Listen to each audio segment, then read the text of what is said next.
Yeah. You know what it is? We out here. Right on time. Another episode of that Victory Talk, man. This one is going to be about getting money in 2024. I don't want to waste no time. Let's get into it. Let's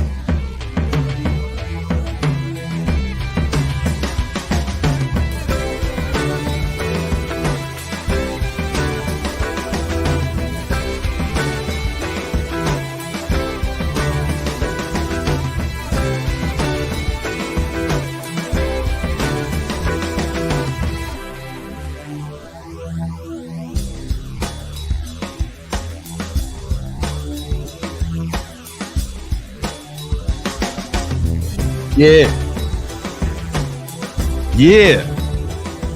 You know what it is? Another episode of that Victory Talk. I am, hold up, man. I am your humble and gracious host, your big homie, Brandon Carter, Big Brandon Carter, BBC, King Keto, King of Ketosis, Gymnasium Jesus, Jesus de Gimnasio. You know what I'm saying? Sometimes, you know, if I'm in the Caribbean, you know what I'm saying, Latin America, they call me Keto Suave. You know what I'm saying? Keto Suave. That's what the ladies be calling me, Keto Suave. That's why I stay out of the Caribbean, man. You know what I'm saying? But you know what it is, man. Well, we got a lot to talk about today. And I want to give you guys the game to really get your money right this year, all right? In 2024, really get your money right. I'm gonna lay out a solid game plan for you. But first, we gotta talk about our sponsors for today. Yeah, we got some sponsors. Now, the very first one is me. Is my other business, a high ticket trainer. I'm doing a free class next Monday on how to grow your online fitness business. All right. I'm gonna break down the whole game for you. I'm gonna answer all your questions. And really give you a step-by-step game plan to grow your online fitness business. Those of you guys who know my story, like, that's how I really got my money, right? That was the start of it. Online fitness business back in the day when I was one of the first people to do it. Like, honestly, one of the first people to do it. We had to fucking invent online fitness. Like, we had to invent it. I'm not saying I was the guy who invented it, but I was in that first class of pioneers. And it was difficult, but I found my way. Not everybody found their way, but I found mine. And now I teach people how to do it. And I'm going to teach you how to do it for free this Monday. Links in the description. Go ahead and check that out. The newsletter ain't coming up. But that's my fault. I should have did it before. Oh, there we go. And the second sponsor is our newsletter that accompanies the Victory Talk podcast is the Big Money Methods. Right. So basically, this is a newsletter that breaks down. This is basically long form articles breaking down money methods for you to make big money. Right. You know what I'm saying? So here I got, you know, and I wrote a lot of these articles, me and the homies write it. So this one is 8 habits of a rich man will make you more money. Boom. How to use monk mode to get twice as much, 2x more done. Come on, man. Mental rebrand. Yeah, I spelled the word wrong, but it's cool. I spelled habits wrong. That's how you know I wrote it. Secret to quitting any addiction. You know, then I got social media growth habits. Listen, I'm just being honest with you. If you want to learn how to grow social media, probably want to learn it from the motherfucker who's done it, right? You know, what is it? 1 million YouTube subscribers, you know, 1 million Instagram followers, 1.5 million Facebook fans, 400,000 on TikTok, but that's my newest one, right? So, you know, I got 2 articles here, part 1 and 2. Check it out, how to do it. Fight back against hair loss. I didn't write that. I lost that fight. But my man Sean did. You know, we got shit on sales, how to handle sales objections. Chris, this is one of my top sales guys. He wrote that. So, man, it's just this newsletter. You're going to get it. It's free and it's twice a week, you can get just articles like this on how you can get more money, man. Make sure you register for that shit, man. You know what it is. All right. And also, listen, we got it. The last sponsor is Thot Repellent, right? Thot Repellent is something we're working on. And I know everyone thought it was a joke. Everyone thought it was a joke. Some of y'all think it's a joke. This is really coming to market this year. Like, I'm not like, okay, I might have been joking with the side effects and all that funny shit I was saying, but we're really releasing Thot Repellent. I swear to God, it's the easy to apply spray to keep the hose away.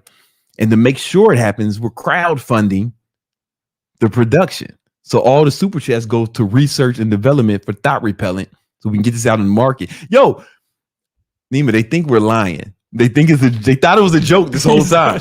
He's not lying. They thought it was a joke the whole fucking time, Nima, until I fucking dropped the website and this shit is fucking out. You think I'm lying, right? But we can't do it without your help. All right, super chats, right? All your super chats goes towards the development of Thot Repellent. We are in the final stages. This is something we've been working on for mad long. We're going to get this shit out to the market. Keep the thoughts away, man. You got to keep the thoughts away. It's wild out here. It's wild. These thoughts will take you down, man. Ask motherfucking King the Conqueror. You know what I'm saying? Ask him, man.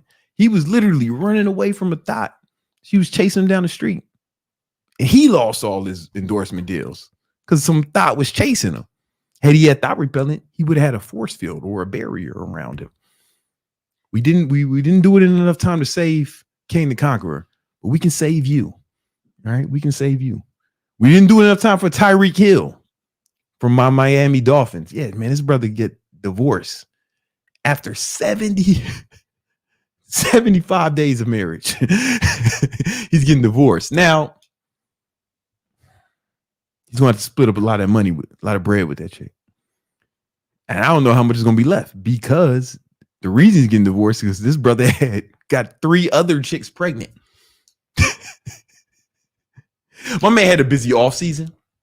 It sounds like he had a busy off season, and he got 3 chicks pregnant. Who knows how many chicks he fucked to get 3 chicks pregnant? It's not his fault, man. He's motherfucking rich. He's rich, famous in Miami. He ain't have Thot Repellent. He didn't have Thot Repellent. So next thing you know, he's with some thoughts. Fuck, she's pregnant. She's pregnant. She's pregnant. Now I'm divorced. We didn't get enough time for Tyreek, but we can save you. All right. All the research and development coming for Thot Repellent, funded by your super chats. All right. Enough games. Enough messing around. If you want to get rich in 2024, I'm about to break it down for you. And there's a few things you need to learn, right? And we want to talk. I'm going to talk about those right now in the segment we call Real Talk.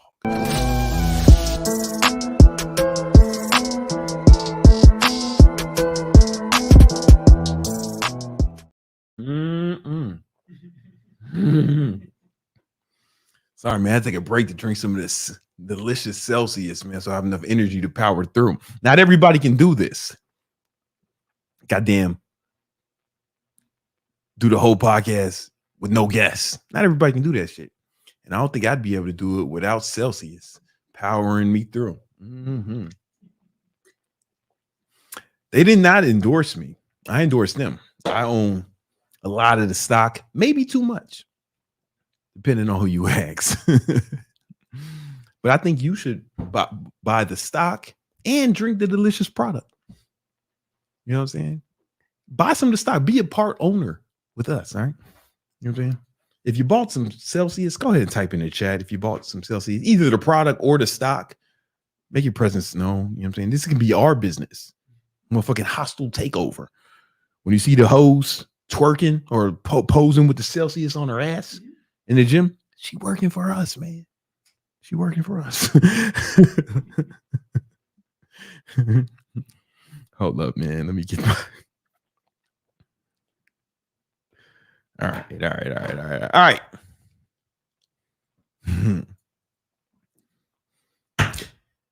You want to get rich in 2004, want to make a lot more money than you've made. Yeah. If you want to get rich in 2024, make a lot of more money than you made the previous years, right? If you really want to take your balling to the next level, if you want to expedite the acquisition of capital in 2024, you come to the right place. I'm going to break down the 4 steps you need to take to get rich in 2024. Now, I want to be clear. This is not for you if you are looking for some get rich quick scheme, right? If you have a get rich quick scheme, let me know. I'd like to get in on it, but I have not found one that's a viable option in all my years, right? Despite my best efforts to find one, right? I will break down what it's going to take, but it's going to take hard work, and I'm going to tell you the truth.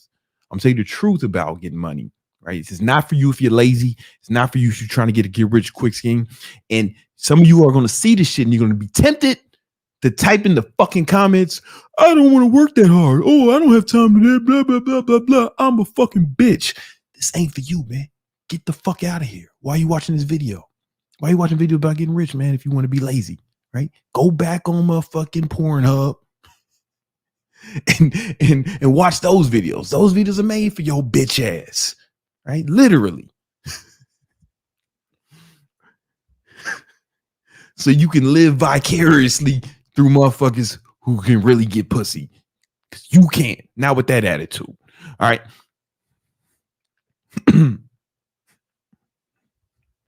However, if you are willing to put in the work required and work harder than you ever have in your life and work harder than almost everyone else you know, I promise you, this is the best video you have ever watched when it comes to the acquisition of capital rapidly. All right, let's get into it. Now, you may be thinking, hey, why should I listen to this guy? Why should I listen to this handsome guy in a tank top who looks like the Oscar statue? Well, because over the last 10 years, I built several multi-8-figure businesses, but I didn't come from money. I didn't come from means. I started at the bottom. Came from the South Side of Chicago. My father blew his fucking brains out when I was a young man, and I was still able to, and he did that right before the economic the collapse, right before the collapse of the global economy in 2008, right? And I had to navigate through that terrain and the hardships and the tragedy, and I still came out a multi-millionaire. And I'm gonna show you how in this video. Let's get into it. All right. So the first thing you need to do if you want to get rich in 2024 is you have to assess where you are. All right. Now, this is how you're going to do that. We're going to plot this out, and you have to decide, you have to figure out where you are on this graph. All right.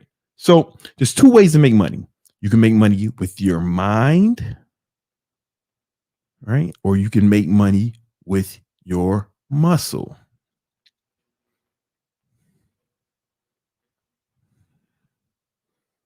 Right? Your mind or your muscle. So it's like you can make money working for other people, doing stuff, right? One of my first jobs was working for moving companies.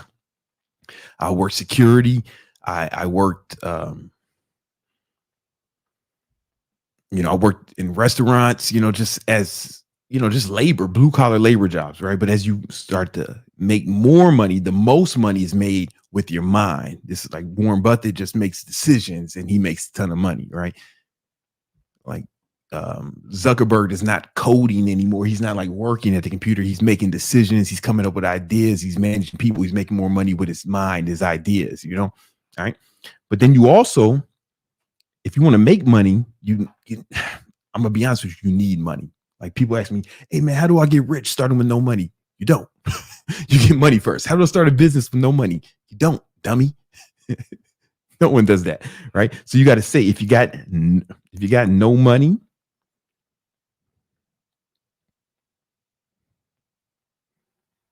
or if you got some money. All right. Now you got to see where you are. If you got no money, right? If you got no money, okay, my fault. Now, when I say working with your mind, this could be some sort of skills, specialized knowledge, or high income skills, right? Right. All right. So if you don't have high income skills or any kind of specialized knowledge that people are willing to exchange currency for, then you are left with very little recourse. You have to make money with your muscle, right? So if you got no money and no skills, then you have to do what? Labor. You're going to make money with your labor. And that's really all you have. And that's okay. Right? Because this is where I started. It was 2000. It was the end of 2007, right before the collapse of the global economy, right before the greatest recession since the Great Depression.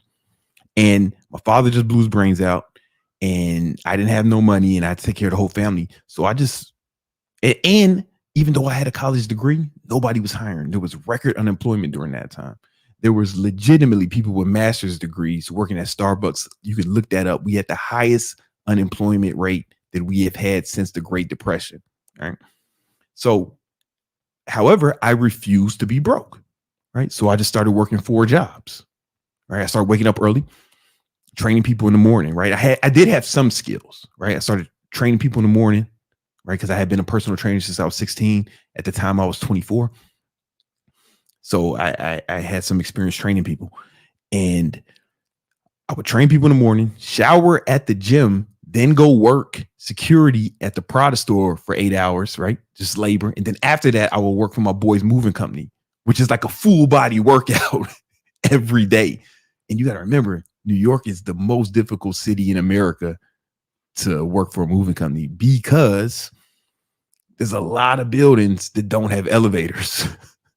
Buildings without elevators, right? So you know, I'm moving sofa beds up a 6-story walk-up apartment. And that was life. That's just where I was at. And I had to do what I had to do, right? And that was 5 days a week.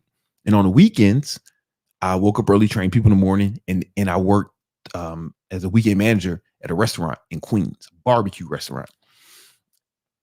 That's all I had was labor. And then that's all you got. That's all you got. It's cool. We're just going to work with it, right? Right. Now, let's say you have some skills. Now, keep in mind, this graph, it's not skills or no, it's not skills or no skills. It's not working with your mind or working with your muscle. It's not that cut and dry. It's more of a gradient, right? Because you can be working labor and still have some skills if you're like a carpenter or something, right? If you're a plumber, you got skills that other people don't have. It's just the degree of skills and how much people will pay for those skills, right? So if you got some real high income skills, like maybe that, if you look at this as like a gradient, like the top of this will be like a brain surgeon or something, you know, right? This guy is making more money off his skills. Well, maybe not like a brain surgeon. Let's say you're like really good at, brain surgeon works. Or if you're really good at sales, you're still making money off your labor, but not everybody can do what you can do, right? So you might be putting the same amount of money as someone in the lower quadrant. I'm sorry, you may be putting in the same amount of time as someone in the lower quadrant, but you're paid more because of your skills,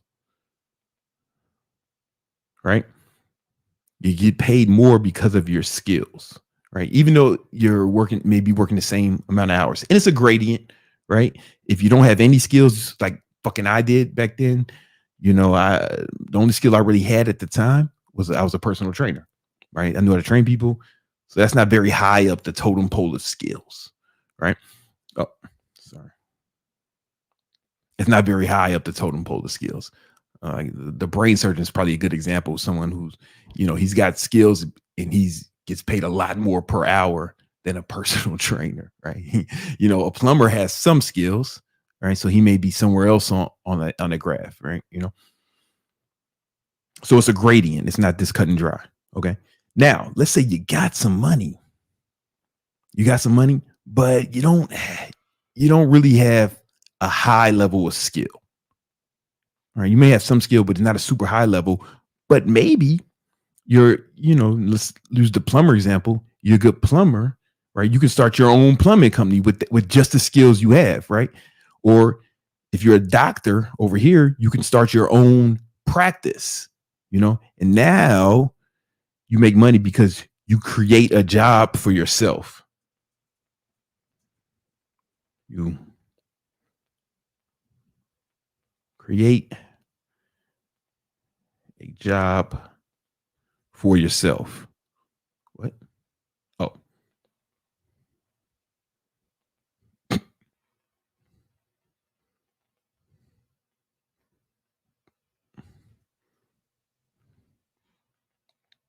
So these are people who are like self-employed, right? Maybe you got some skill, maybe you can do something and you have money, so you can put capital up and work for yourself. So again, if you have no money on this side, you are helping others create things, right?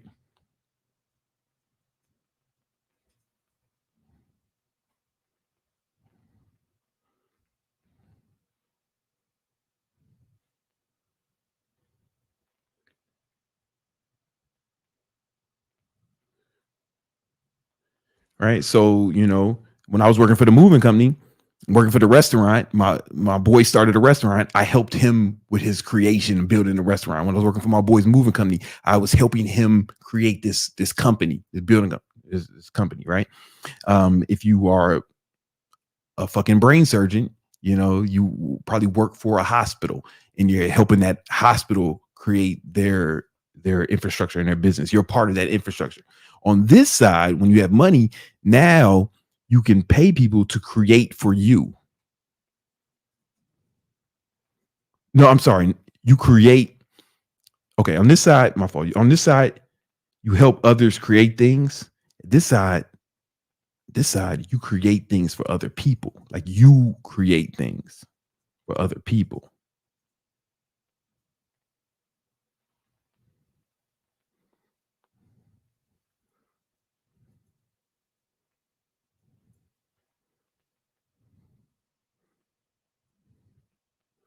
Right? Because when you start a business, you got to remember you can't make money, right? People have to give it to you, and they give it to you for a product or service that they think is as valuable or more valuable than the currency they exchange from it, right? So you have to create these things. You have to create these services. You have to create the products that people will exchange currency for, right?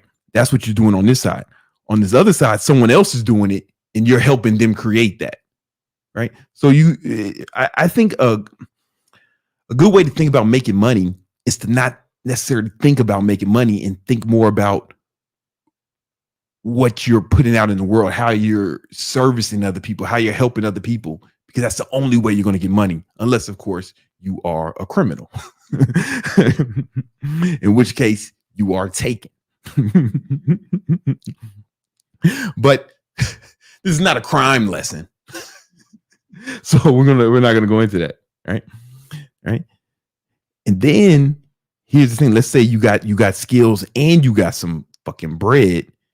Now you create jobs for others.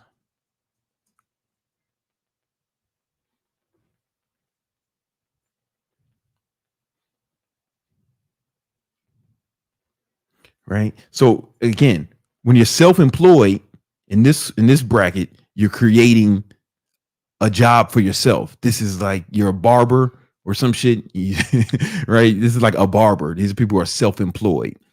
Or maybe you're a doctor with his own practice. All right, cool, man. Because I used to know this doctor back in the day, and he started this. It was the doctor I used to go to. He started his own urgent care, but he was the only doctor. So, he created a job for himself. Now, and eventually he moved to this point where he started to hire other doctors for him. He moved into a new place, and, so he had to move up there. Right. So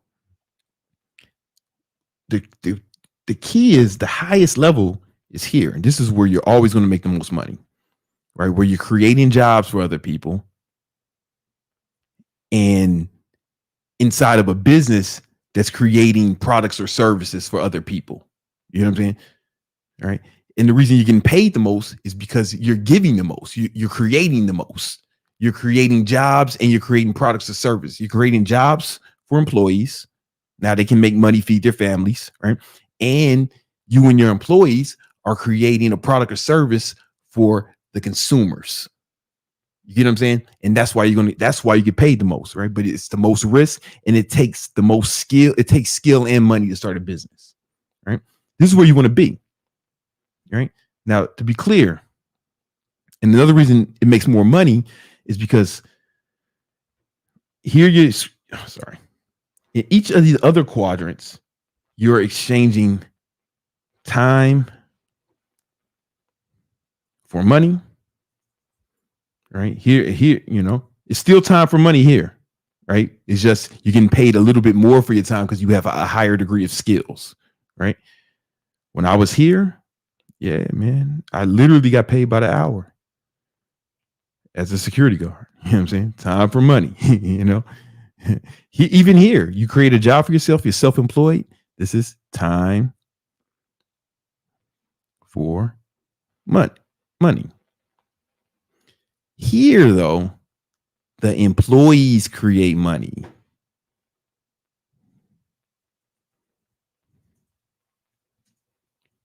Now you have what? Leverage. And it's a beautiful thing.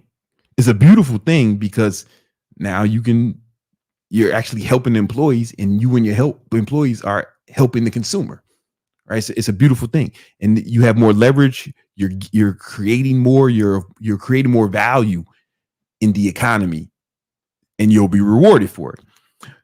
So when it comes to assessing where you are, step one, you got to see where you are on this grid. You get what I'm saying? I started here on my journey, the bottom. I started at the bottom of this grid, right? This grid gets paid. This grid is going to get paid the least. But think about it. You're creating, it's low level skills, and you're creating time for money, right? So when your skills are low level, then they're commoditized. Like almost anyone can do it. But the more skills you have, the more valuable you are, because you're more useful and you're probably more rare. You get what I'm saying? And this quadrant is going to get paid the most, the money mine, because now you have skills and money and you're creating more. You're creating jobs, you're creating product or service. All right. Now, the next step. Oh, you know what? And to be clear, if I was to classify these a little bit more, both these guys this is an employee, right? You're an employee, and it's okay. You can make a lot of money there. I'm not saying it's bad.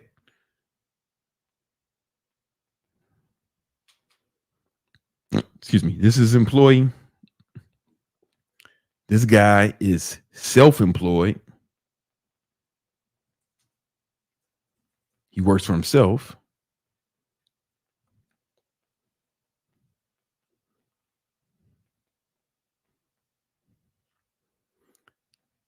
And this guy is a business owner.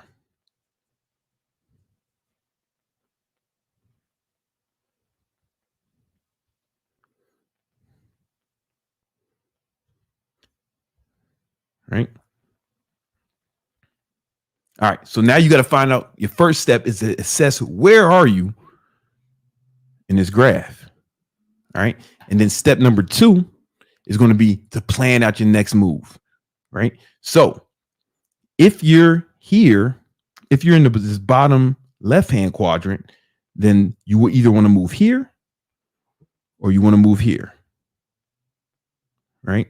And to move to either one of those, you're going to need to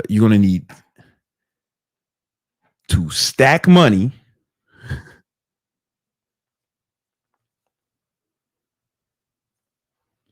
and learn skills.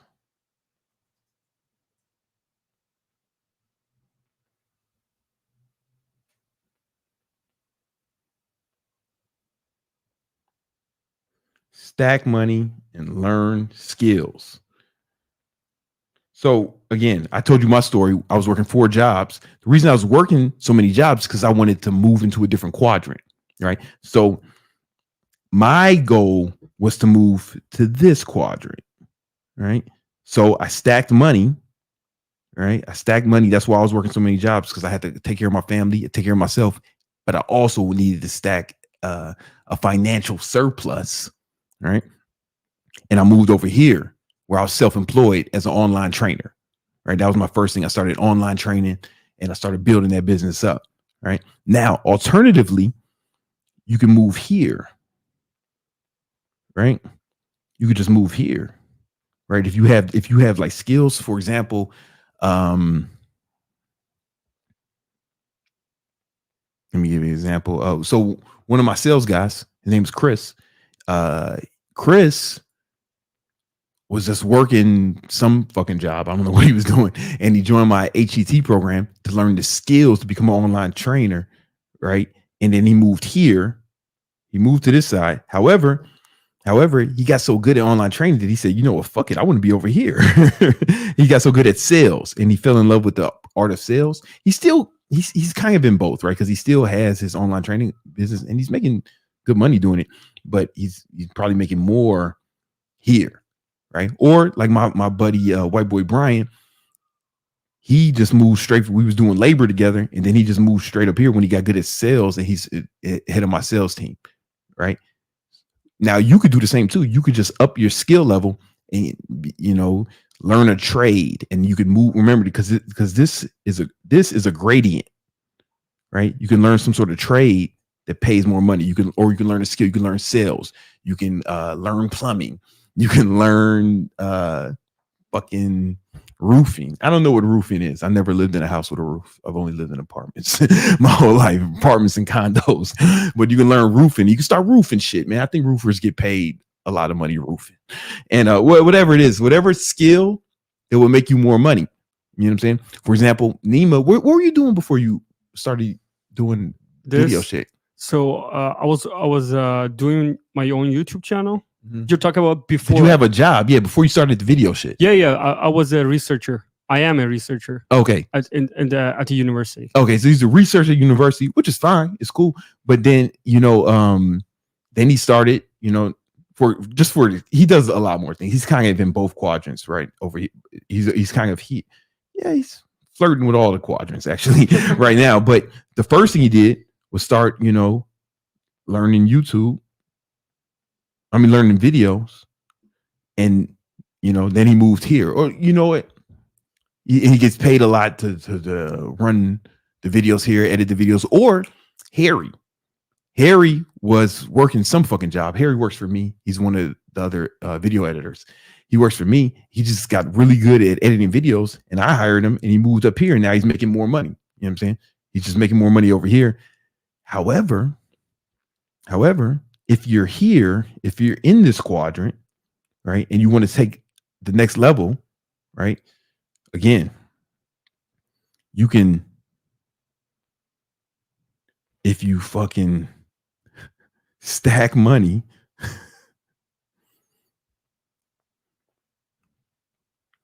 and learn skills,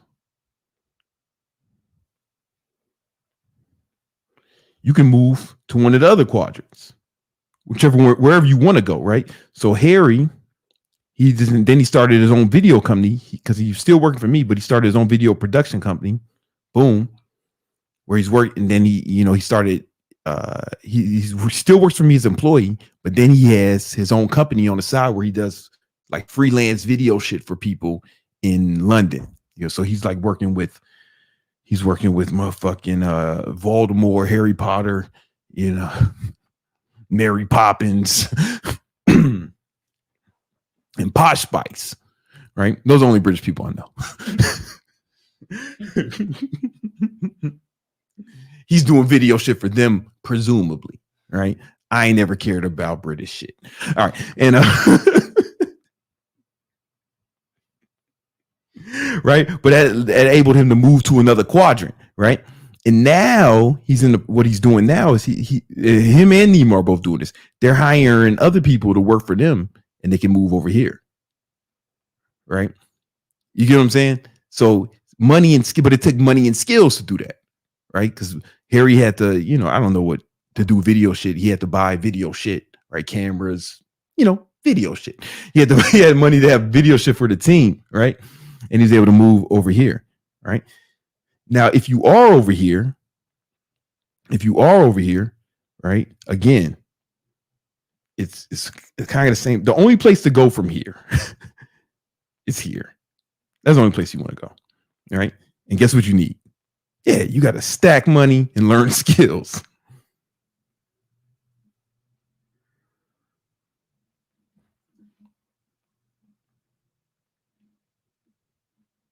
Right? Stack money, learn skills. And if you do that, then you can move to the quadrant that makes the most money.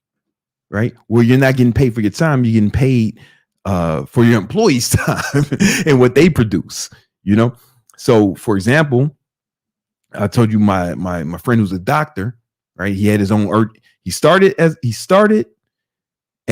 a doctor, right? So he started right here as a doctor working at a hospital or wherever the fuck the doctors work, residents, doctors, right? Then he stacked some money, learned some skills, started his own practice, his own urgent care, right? And I was talking to him, man. He was like, it's just difficult. He's the only doctor there. He's working hard. He can't take a day off, and it's cool, but he's making more money, right? But he was learning skills. He had to, and the skills here is like learning how to manage employees, learning how to do accounting, bookkeeping, the business shit, right? But he also stacked his bread. Boom. Now he can pay doctors to work in his practice. So like last time I went there, this was a while ago back in Queens, he wasn't even there.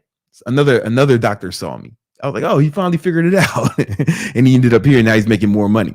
It makes sense, right? So the key to moving throughout these economic quadrants is stack money, learn skills. Stack money. The more skills you have, the more you can move around, and the more money you can have, the more you can move around. A lot of times guys were like, oh, how do I get rich? And it's like a dumbass kid and he ain't got no skills and no money. I'm like, you don't, man. You don't. You got to learn skills and you got to stack some bread. And I know everybody wants to tell you you can just get rich fast. You don't have to fucking do anything. You could just fucking sit back and you can just make some money. That ain't the truth. That just ain't the truth. I ain't never seen it happen. Everybody I know who made some real bread, they learned some skills and they stacked some money that they invested into themselves, into their business, or in whatever they were trying to start. And that allowed them to ascend the hierarchy. You get what I'm saying? When you hear about somebody who just started some business, just made some money out of nowhere, they fucking lying. These motherfuckers are lying to you, right? My girl was telling me that she met this chick recently here in Miami, and she's driving a fucking Benz, living in a nice crib, you know what I'm saying? And she's like all done up, fancy bags, look like she got some bread, right? And my girl asks her what she does. She says, "Oh yeah, I started this business in Hawaii, this ecom business, and it just runs by itself, and I don't really have to work, so that's why I'm doing other things." That's a fucking lie. That bitch is a fucking escort. 100%. I know that because I know a bunch of escorts, you know what I'm saying? Like, and they have to have like a fake ass business so they can tell the IRS some shit. It's called money laundering, Anyway, this shit is clearly one of them. Right. So unless you are having sex for money, but even that skills, right? All right. The next step is you got to learn how to manage your time, right? Because to stack money and skills, you got to learn time management, all right? And this is super important. So again, I've been through this before. If you've heard me say it before, shut the fuck up and listen again. I ain't asked you. So you got to take an inventory of your time, all right? And, again, you got to add up how many hours you sleep per night, right? Or how many hours you want to sleep, right? All right. Obviously, you got to work. If you got a job right now, you got to work out. If you're a man, you got to work out. And you got to spend time with your family. Everything else is optional. Yeah, there's other stuff. You got to use the bathroom. You got to take a shower. You got to buy groceries. I'm talking about the shit that takes a significant amount of time, asshole. You know, if you're spending like 20 hours a week in the bathroom taking shits, you tripping, right? So you got problems that are beyond the scope of anything I can cover here in this video. All right. So you want to add this up, boom, whatever it is. And you got to remember there's 168 hours in every week. 168 hours in every week. How much time is left? Right? Right? How much time is left? Because that is the time you need to be allocating, right? And a lot of you guys are just wasting a lot of your time. And you need to assess what you do every day. I think a good exercise is to go through what I'm about to show you. So you have things in your life that are urgent,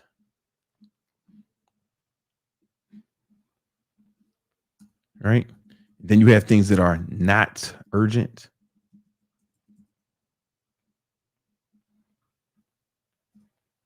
Right? Then you have things that are important.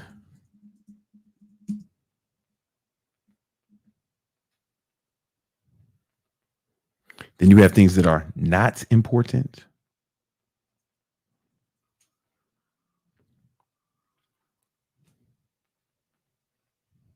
Right? And you got to, everything you do is going to fit in one of these categories. Now, if you have stuff that's important and urgent, like you got to do it now and it's important, this is a motherfucking crisis. If your life is like this, like this should be reserved for fucking crises, emergencies.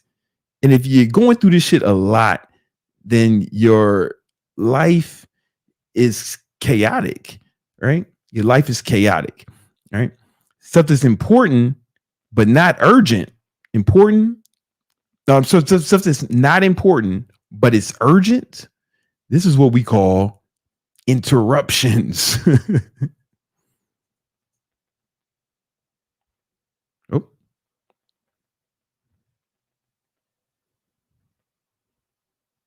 Interruptions, right? Now, I'm gonna tell you how to deal with these. Then you have things that are not important and not urgent. These are distractions.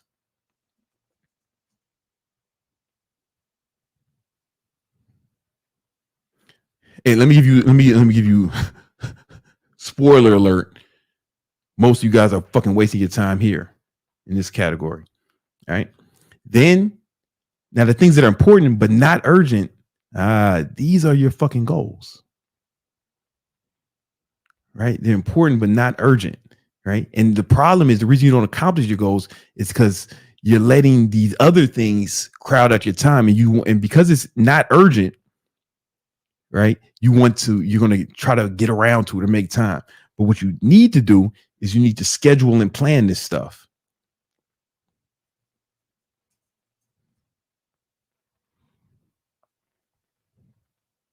Schedule and plan.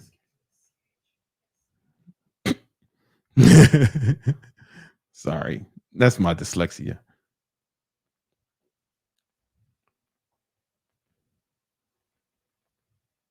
Schedule and plan it, right? Plan it out in your calendar. I have videos about this, right?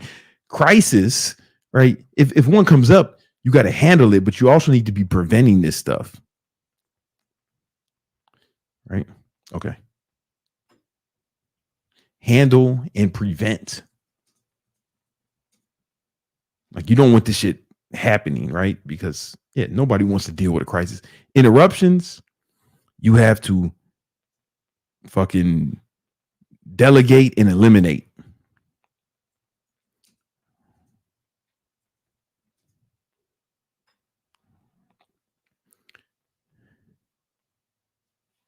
Oh, delegate and eliminate. So when I say delegate, it's like, okay, I mean, it's important that my house gets clean, but it's not like that important, right? You know what I'm saying? But it gets to the point where it's urgent, right? So I delegate it. I have somebody come and clean my fucking crib.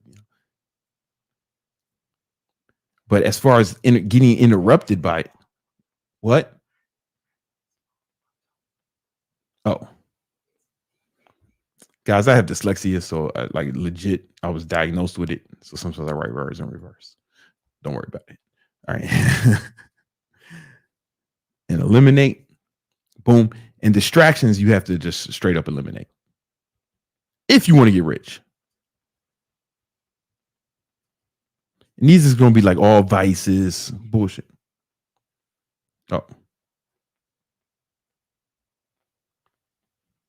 Right. And you want to straight up eliminate these, right? And what you notice, you're going to have more time, but the key is to plan your shit, your goals out and prioritize what's in that quadrant. Like you have to prioritize it. You know what I'm saying? And then the fourth thing you need to do is, and you need to do all this in a calendar, right? And the fourth thing you need to do is track your progress, right? Now, it's more than I have time to go into now, but I have a whole video about tracking your progress. And in that video, I'm going to show you how to plan your time so you get more hours out of each day, so you can squeeze more life out of each day so you can ascend up these hierarchies. All right. Check that video out right now. All right. All right, guys. I know that was helpful. You know what else is about to be helpful? My fucking trading mentor, the man who's helped me make hundreds of thousands of dollars, the big homie Romulus, coming through with the market recap. Let's get into it.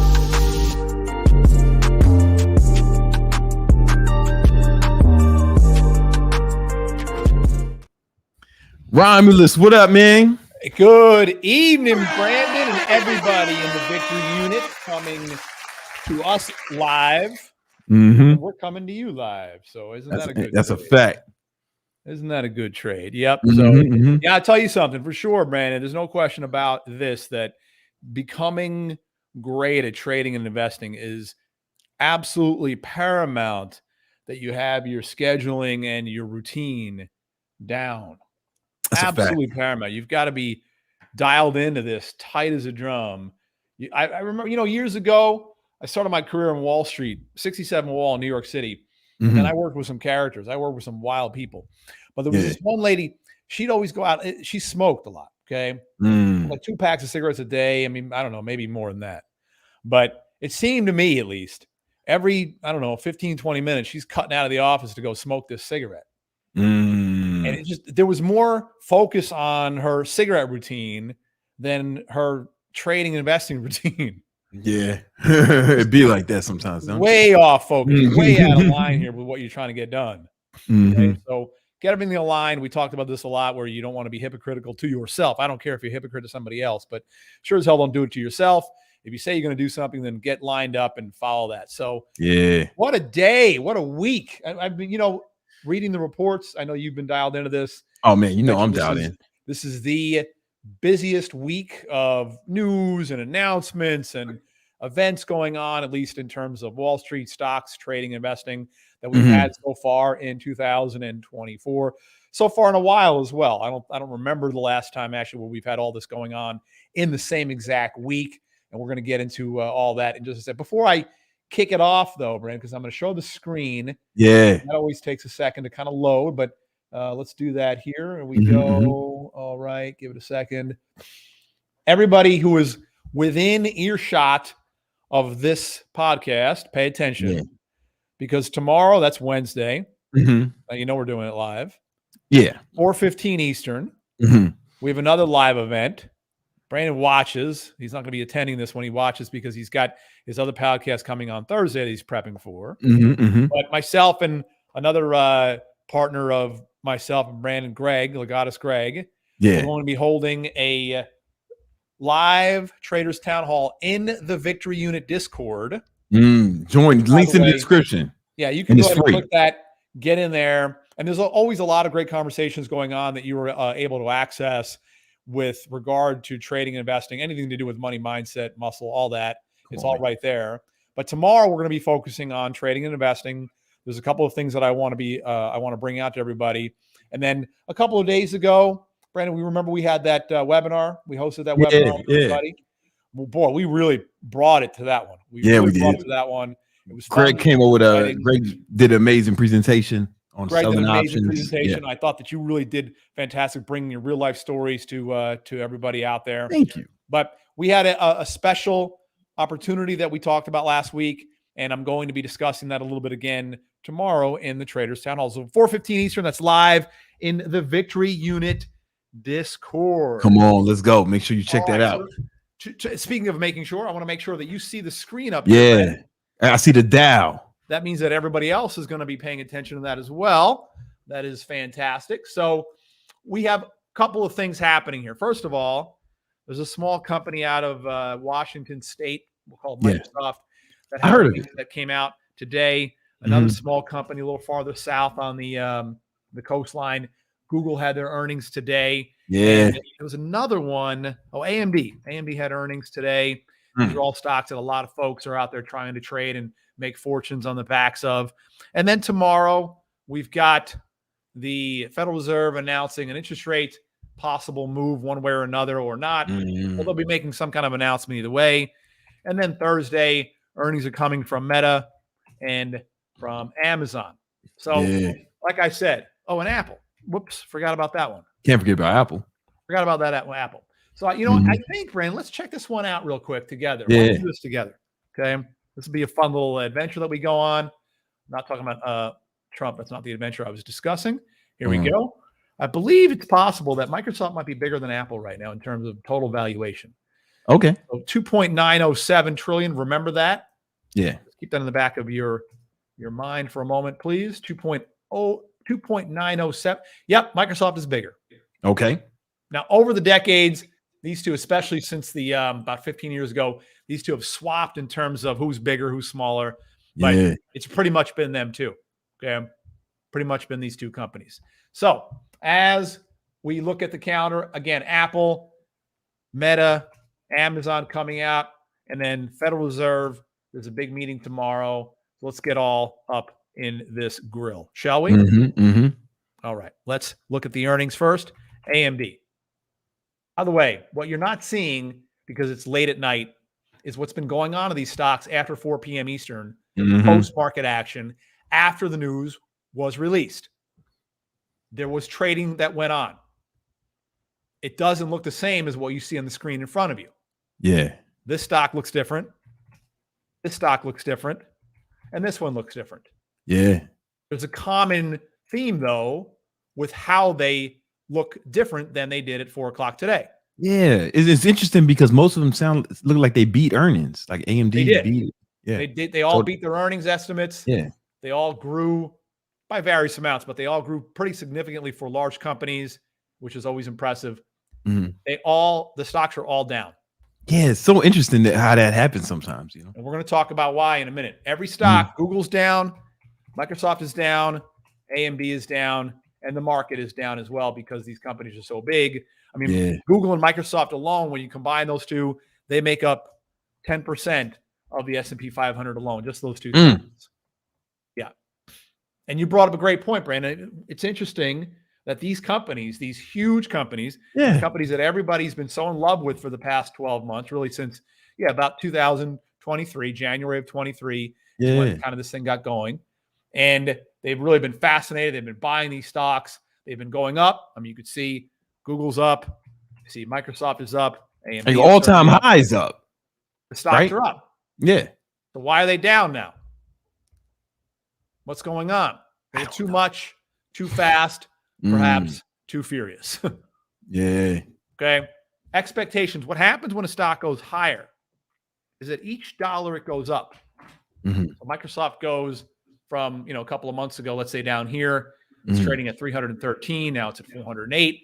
Every dollar that it goes higher from there, the analysts, the fund managers, the bigger players out there, they're expecting the company to do better and better and better. That's why the stock is going up and up and up. One of the things that I bring up all the time is nothing moves in a straight line forever. Nothing. You always want to keep that in the back of your mind when you see something like Bitcoin 2 or 3 years ago when it was going from 10,000 to 70,000, or Yahoo in 1999, or Chinese stocks in 2012, pot stocks in 2019, or I don't know what year it was. All this stuff. Nothing goes in a straight line forever. So you don't want to ever forget that. And big tech stocks are the same. They've been moving in this nice, strong upward momentum trend. The expectations increased somewhat significantly to the point where the company just couldn't satisfy everybody. Yeah, they beat the official earnings, but there used to be something in the late 90s during the dot-com craze, Brandon, we used to call it the whisper number. Mm-hmm. There was a difference between the official number and here, when I hit up with that little green E, it says estimate and then reported, estimate and then reported. Yeah. Microsoft, on their earnings, they were estimated to do 2.77. They did 2.93. Revenue, total gross revenue, estimated 61.14, came in 62.02. These are both higher. The actual reported numbers are both higher than the estimates. And yet the stock's going down. Yeah, that's so interesting. So let's look at Google. We'll do the same thing. We'll go through that. We'll hit up that little green E on the bottom there, and we'll find out what they had to do. Right? Estimated 159, reported 164. Revenue estimated 85.2, actual 86.3. Again, and by the way, Google's getting smashed. Yeah. Google's absolutely getting hammered overnight. Okay. Microsoft's pulling back. It's not getting hammered. It's pulling back a bit. Google's going crazy bad. Yeah. I don't understand it. Crushed. So, but I just saw, everybody who's with us tonight just saw that the company beat the revenue estimate and the earnings estimate. Yeah. So why is the stock getting crushed? What the hell is going on here?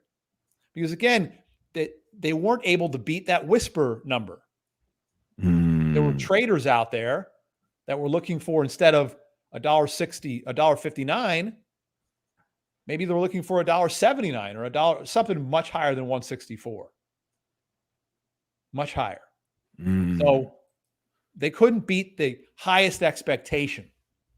And then the companies come out, the management comes out during the earnings calls, during the press releases, when they're talking to everybody, the conference calls, and they tamper or increase the expectations for the next quarter. And so the Google people are thinking, damn, they hit our stock after we did better than what the official estimate was. I mean, how can we keep beating this stuff? Well, now they have to tamper down the expectations a little bit. Otherwise, they know they can't just, and the risk to the stock price eventually gets incredibly large if they allow this inflated expectation run to continue unabated. So really, the management of these companies, especially these larger tech stocks, they have a tremendous ability to manipulate and manage their stock prices like this. And they do it. They do it all the time. So the bottom line is, since the earnings started coming out a couple of weeks ago, combined with that Bitcoin announcement, which, by the way, Bitcoin still hasn't been higher than when the ETFs got approved back in the middle of January or early January, a couple of weeks ago, that we still are in a buy the rumor, sell the news environment for the most part. There's only been a handful of stocks that have reported, Netflix being one of them, that went up after the earnings. Everybody else has been really pulling back. Okay, now look, when we'll talk about this in a second too. Here's JP Morgan that pulled back after. Here's Bank of America that pulled back after. Here's Intel that got crushed after their earnings came out, and they had been doing well, running up to that. Visa got hit after. Okay, now in some cases, the stocks rallied a bit. Give it a few days. Give it a day or two or three or four or more, and the stocks went up again. But we might be getting to the end of that cycle as well in the somewhat short term. I don't really want to get too much into that, Brandon. Yeah. Because we're going to be talking more about this. Is a bit of a longer conversation. That's why. And I know that the audience, this tremendously awesome audience, they only have so much time. And we're talking about time tonight, right? We're talking about time, how to increase the ability to get a lot from our allocated time. So we don't want to go over. We'll talk about this in more detail tomorrow at the Traders Town Hall. Plus, I have, I want to repeat the opportunity that was discussed at the webinar last week. So make sure you tune in the Victory Unit Discord. That's free, by the way. We're not asking you to pay for that event. So you just come on in for that. Okay. But so we saw a pattern. This is something that the Centurions and the Victory Unit Legion have been well aware of and have not, they have not gone out there and bought Google yesterday or today at this high, only to get their faces ripped off the following day after the news comes out. Listen, I remember you were talking about the financial sector. Yeah, and we like it. You've been saying that like that's the one to watch. Yeah, this year, and you know, I've been making money directly right now, even from these bond funds that are going back up as interest rates have pulled back a little bit. Because again, the Fed meets tomorrow. The Fed meets tomorrow they're meeting today as well, but they're announcing tomorrow, probably 2 p.m. Eastern. That's generally when these things are released, which is, speaking of releases, they're going to announce whether they make a change to the rates or not. They will not be changing interest rates tomorrow. They're not cutting. Okay. That's another unfortunate aspect of what's been going on recently is with the Microsofts, NVIDIAs, and that kind of thing. And traders hoped that the Fed was going to cut rates tomorrow. That's a loss, though. They're not going to be cutting rates tomorrow. But savvier people, the bigger money people, are thinking, well, are they going to talk about cutting rates in March or in May or in July or some of the other meetings that go on? Because there's fewer out there today than only a few weeks ago, but there's still a number of big money players that expect the Fed to cut 6 times this calendar year. So if they announce that, then that'll take some pressure off the market. So I believe they don't cut rates tomorrow. I don't believe they're going to cut 6 times. I'm in the 2 or 3 rate cut camp myself. Still, rates go down, bond funds go up, we make money, bam, it's all good. Yeah. So anyway, that's happening tomorrow. So we talked about Microsoft, we talked about Google, AMD. That stock was also getting hit. I think it was more like a Google situation. It was getting hit pretty hard post-market, and the stock hitting a new all-time high 3, 4, 5 days ago. Yeah. And what are the expectations? Well, they expect the company to do just amazing things, record-beating, world-beating things. They didn't quite do that. In this case, though, it looks like AMD missed their estimates. That's why it's red. And they did. Oh, just by a little bit, huh? Just by not even a penny. Yeah. Okay. But again, you saw what happened to Google and Microsoft after beating. Yeah.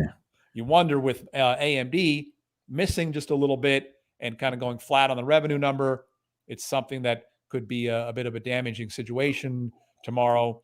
Yeah, we have a situation right now where they're talking about this whole AI again that got launched really more aggressively about a year ago, coming to most public's attention with NVIDIA's earnings in May when the stock went up 22% that day after the earnings came out. The stock has not been able to repeat that behavior, by the way, but that was what happened on that day. And since then, it's been really, AI. Now, I lived, traded, invested successfully through both the .com mania and the crash. I made money both ways, up and down. Okay. The crash as well. But during the mania, there were companies, one of the biggest ones out there. Microsoft was certainly a big leader. Intel was a big leader. That's kind of gone right now. Another one that's gone out of the main the mainstay is Cisco. This stock was probably the number one poster child for all things .com mania at the time. It would go up like double every other day. But there were periods in 98 and 99 when the stock would drop 20 or 25% over a few days. And then it would gear right back up. And then it would start to fly again. And it would drop every few months. It seemed like every 4 or 5 months it would drop 20 or 25%. It's a hit. I mean, it's quite a hit. Yeah. Okay. Quite a hit. So you look at some of the finance stocks, look at JP Morgan, it got hit. That was an opportunity. So there could be an opportunity coming over the next couple of months, let's say 6 to 8 weeks into the end of the first quarter as we unfold what is happening in these AI crazed environments. Yeah. So okay. So it could be something like that. That makes sense. Yeah. What about Tesla? Tesla missed their earnings. They did miss their earnings. Oh, they missed them. The stock is down again. It's actually down post-market, not because of Google or because of AMD or because of Microsoft, but because of some ruling from a judge that said that Elon Musk couldn't make, $500 gazillion this year. He can only make $100 gazillion or something. Poor, I don't know what he's going to do. We ought to pass the hat. Yeah, I don't know, man. Before he gets down to the poorhouse. We got to pray for that brother. Yeah, again, expectations. So a couple of years ago, a little over 2 years ago, it was the stock topped. It hit an all-time high in November of 2021. So a little over 2 years ago, all-time high in the stock is $415 per share. So it's down over half. It's down 55%, almost 60% from that number. Quite a bit of a haircut down on the downside. And when it was at its all-time high, the expectations were just too good. Now, have you ever driven a Tesla, Brandon? No, I have. I've been in one, but I've never driven one. Okay. I drove one a couple of weeks ago. I had it for the weekend. The most amazing car I've ever been in my life. Yeah. Amazing. I mean, this thing is absolutely maxed out. The tricks and the bells and the whistles and all the things that it does. It's freakishly cool. Yeah. But the battery runs out. We all know fuel runs out, right? But it runs out faster than like you're kind of thinking. Like you're used to a gas car, and I'm cruising around, and I didn't even go out of town. I just cruised around my own little village, right? So I used it for that. And the battery, now it was witch tit cold back then, 2 weeks ago. Yeah. Like it was sub-zero. You know, I wake up in the morning, it's 8 below, 10 below. So that puts a drag. They get this battery thing figured out, then that's going to be a whole different world. But either way, the expectations were too much. It was too high. The stock got ahead of itself tremendously.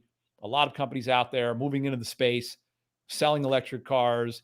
Other issues are evolving that are starting to crimp some of their ability to grow. So there you go. And I think they made a big marketing mistake. You know, like I stopped investing in that car when they came out with the less expensive model. Right. And you know, it's hard to be a fucking luxury brand and a cheap brand. Like when Cadillac tried to come out with the Catera, that shit dragged the whole brand down until they discontinued the Catera. It was and released the Escalade. They dragged the whole brand down. Or you know, Toyota tried to do the Land Rover. They had to they tried to make an expensive Toyota. They had to cancel that shit. It's coming back out, but it's gonna be half the price, right? Because you can't be both. You got to pick a lane, and I think that was this is just another example. I think of why it's difficult to. Every time I see a company break that rule, well, you're seeing one right here, Apple, and they're going through that phase right now. I mean, they're trying to dumb down some of their products, and you get so big, you're just like, what can you do? Yeah, they hit the law of large numbers, and that's a fact of life. The expectations get ahead of what reality can supply. Okay. I only got we don't have a whole lot of time. I got one individual stock I'd like to ask you about. And it's you already guessed it. I think I know where you're going to. Yeah, man. What's going on with our baby? I think I know where you're going with this. What's up with our baby, man? Yeah, so we've watched this stock for a while. When it gets near the 200-day moving average, it dipped below it a little bit here and here. And then it pulls off a double bottom when it breaks above that high. So we could be looking at a buying opportunity in here. Let it pull back a bit, kind of hit, because it's going to start to get hit here as it pulls below the 200-day. And that could be an opportunity. We'll have to do a little more work on this one over the next week to ensure that a little more damage isn't going to be coming in. Like, you don't want to have the stock drop from 50 to 25. Yeah. I mean, it looks like it has a lot of support, but we'll see. Yeah, if it goes from 50 to 40 and then you buy it, great, So we'll be digging a little more into this one as well. And but I think it's not going to be a major issue. I don't foresee a major problem with this company, with this stock, with what's happening in here. Remember, stocks go up and stocks go down, and when they go down, that could possibly mean an opportunity. Yeah. So we'll see what happens. Listen, I saw it hit that 200-day moving average, and I'm like, I bought more. Yeah, I'm not telling anyone to do anything unless you want to ride with me, unless you want to be in the same boat with me. I'm not saying that I'm steering this in the right direction. With Brandon, it's probably one of the better ideas you can come up with. So yeah, for sure. Listen, Romulus, thank you so much, man. Great. Tomorrow, 4:15 Eastern. We'll see you guys there in the Discord. All right, peace. Listen, I'm still riding. I like the stock. I like the product. All right. I'm in it for the long haul. I sold some puts against it. I sold some cash secured puts at a way lower strike price.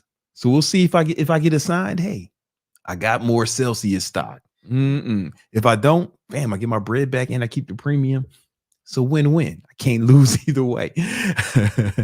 All right. I think we got some super chats. Super chats.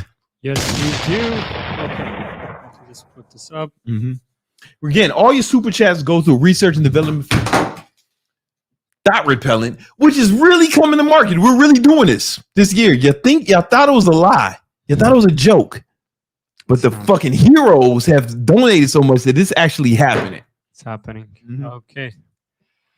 Bezzy, $10. BBC, I'm 30. I work 3 jobs. I made about 80K a year. I'm learning real estate through a course with Tom Cruise. Hey. I'm not broke, but struggling. How do you get through hard times while on grind, bro?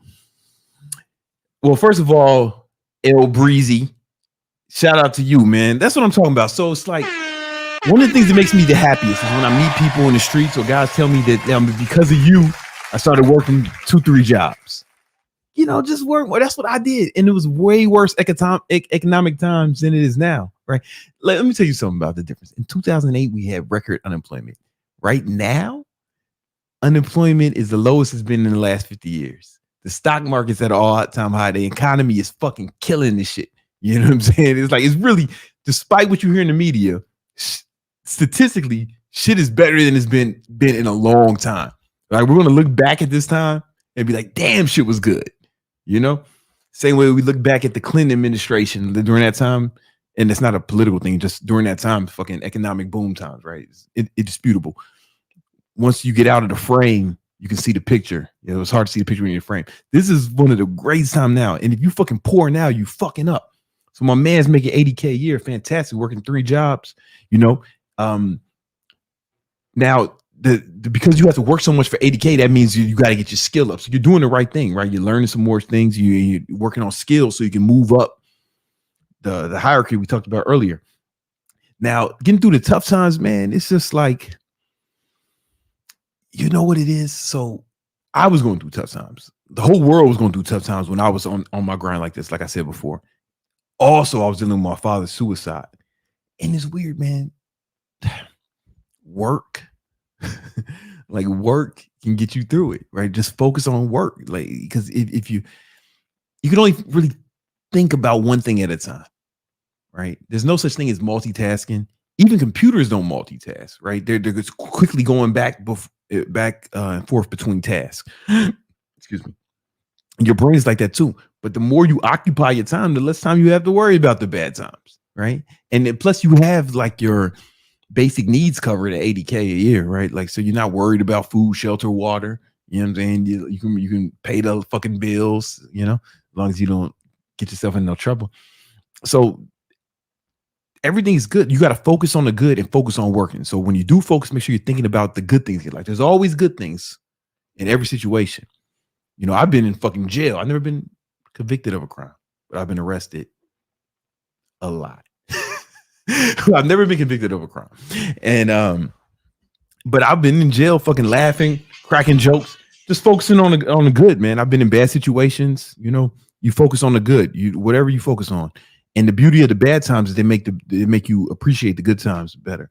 So every time I go through anything that's mentally difficult, I think 2 things. One, I think this is going to make me appreciate when things are good. Then I also think this is, for example, if I miss a fucking flight or something, right? And I got to stay at the airport, right? And I could flip out and get all pissed like a child, but I say to myself, you know, this is a good opportunity for me to practice patience. It's a good opportunity for me to practice my emotional control, right? If when an employee starts tripping or doing something, you know, and it happens, right? You're dealing with humans. Humans can be unpredictable. I just be like, oh, this is a good opportunity for me to practice emotional resilience, you know, right? I look at everything as an opportunity to practice. My girlfriend started tripping. Mira on delay, vámonos, puta, negro, you know, whatever she said, talking about, you know. I'm like, you know, listen, I could go Chris Brown on her. You know what I'm saying? I could. You know what I'm saying? See if she could run it. However, I say this is a good opportunity for me to practice patience. It's a good opportunity for me to practice emotional control. It's a good opportunity for me to practice persuasion, right? Can I change her mood? You know, like Dr. Strange, right? Or I can go Ray Rice, right? But that ain't gonna help nobody. Anyway, that's just gonna be on the news. Handsome YouTuber, sexy, handsome millionaire YouTuber beats the brakes off his Latina girlfriend. No matter how much she's tripping, it's gonna be my fault. I can't have that, right? So, you know, you just look at everything as an opportunity. Every challenge is an opportunity to improve. Because how can you improve if you want to have more patience, if you want to be more resilient, if you want to be stronger? How do you get better at these things if you don't have opportunities to practice? So I look at all struggles, opportunities to practice. That kind of makes you invincible, right? Because now even the struggles become a good thing, right? It's a reframe that's been very helpful for me. What else we got? All right, we got this one. Says investor in innovation, HIMS and LMND stock will be multi-bagger. I think I heard him say that before. All right, I'm gonna write it down. I'm gonna do some research on those stocks. HIMS, LMND, LMND, Lemonade. I know that. You know, I'll be honest with you. I got burnt on Lemonade. I tried to trade like a dumbass. I traded the IPO. Bad move. Never trade an IPO unless you can get in before it's public.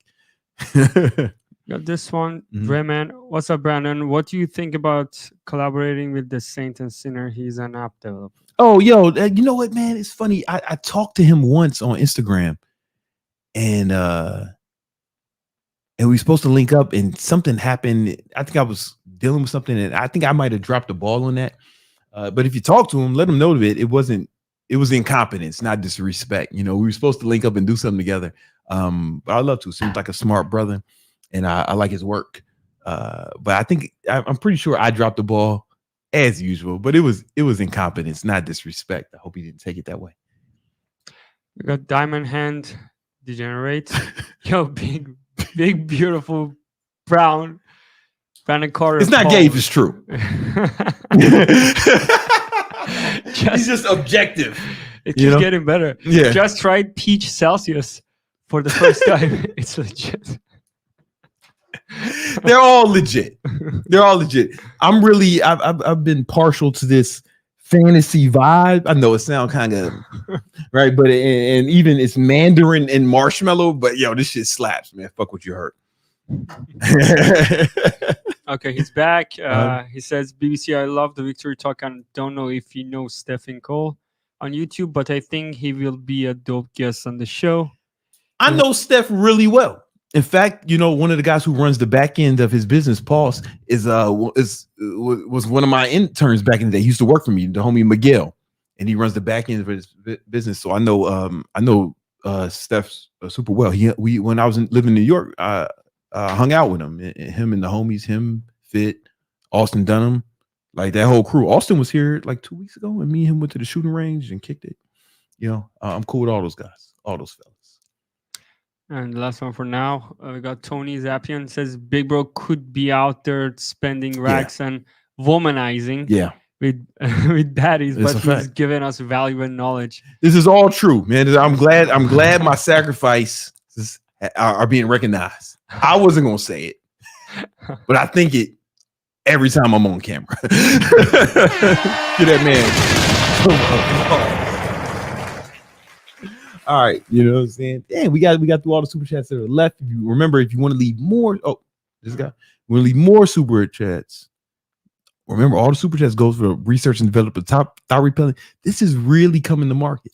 Like they think we're joking, Nima. They think it's a joke. They think it's a fucking game. No, you're not. This is a tank top, not a jersey. You know why? Because I'm not playing fucking game. Because it's not a fucking game. You know what I'm saying? This is a podcast studio, not a court, right? Because it's not a fucking game. You know what I'm saying? I'm not holding a joystick, man. It's a microphone, not a joystick. Because it's not a fucking game. This shit is coming out. All right. And y'all gonna be a part of it. Y'all helping with that. All right. Fuck, let me get my shit together for the next thing. All right. Oh. All right. To keep with the money getting theme, you know, there's a lot of habits. There's a lot of habits that you need to employ if you want to get rich, but there's also a lot of habits that are stopping you from getting rich. That's what we're going to talk about in the next section we call Real Talk. Oh, habits of a winner.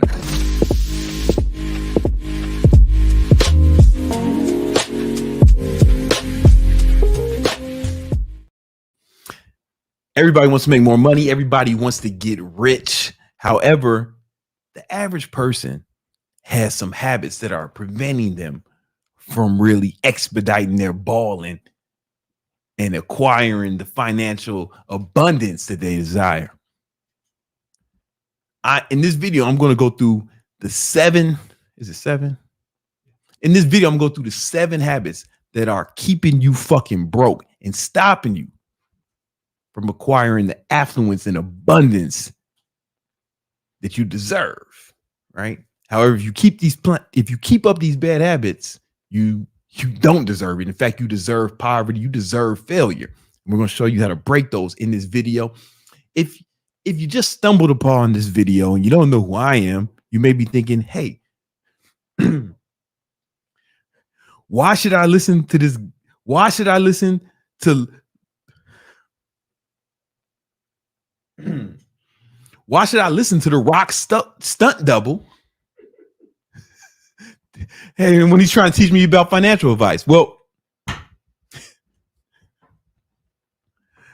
I know me and The Rock look almost exactly the same. But the truth is, I started from nothing and I built several multi-8-figure businesses, and I had to get rid of these habits in order to accomplish that. And I put this video together to help you do the same so you don't meet the same fate. All right. So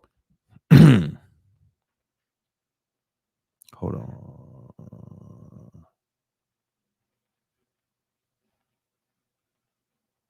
Okay. So these are the habits. Let me break this out.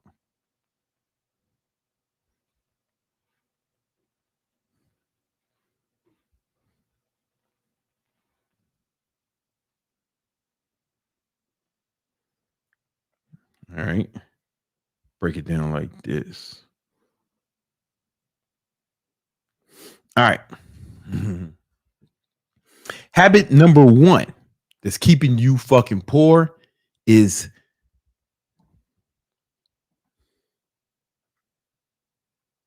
negativity.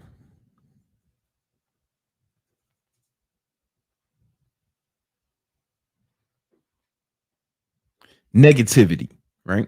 Now, Oh, okay. Yeah. Now, before you start thinking that I'm going to tell you to be positive like a white girl from LA.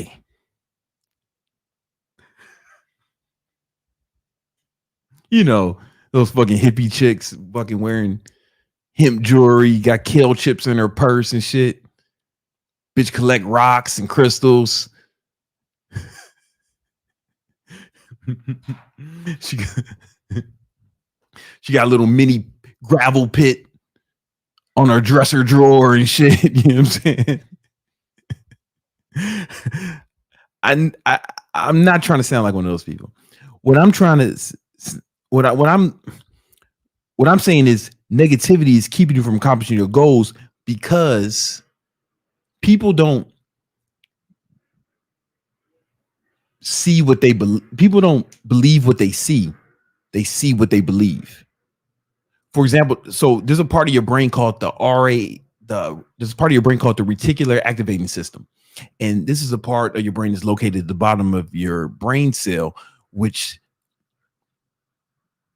acts as a filter for your environment that and it decides what you're going to see and what you're going to experience. So, for example, there's a variety of sounds, textures, and visual and a variety of sounds, textures, and visual things to see around us all the time, but we don't notice everything, right? For example, if somebody, if you or one of your friends gets a new car, a new automobile, and all of a sudden you start seeing this car everywhere. Has that ever happened to you? Have you had that experience? Right now, some fucking hippie would tell you that you attracted it. No, you didn't attract it. The fucking car was there the whole time. You just didn't notice it.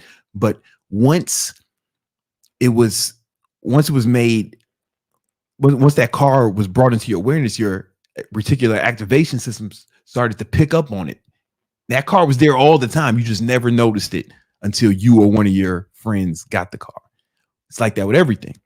So if you're constantly thinking about negative things, if you're constantly exposing yourself to negativity, if you're constantly focusing on things that are negative, what do you think you're going to see in your environment? Yeah, you're going to see more things that are negative. You're going to see more reasons to be negative, right?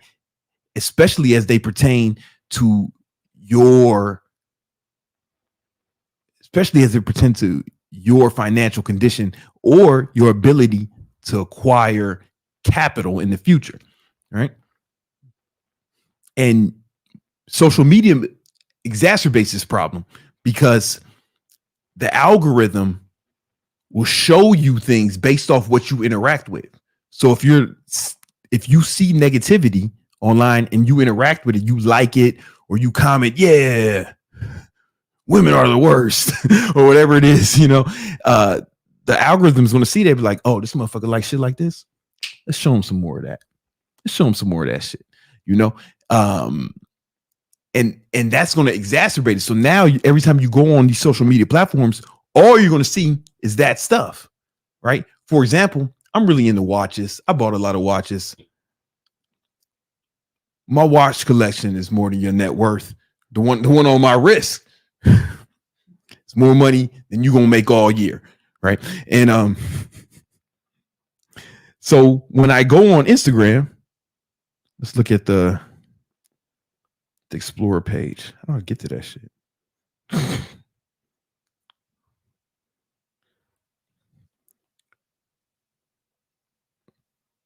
When I go on the Explorer page, it's almost all watches.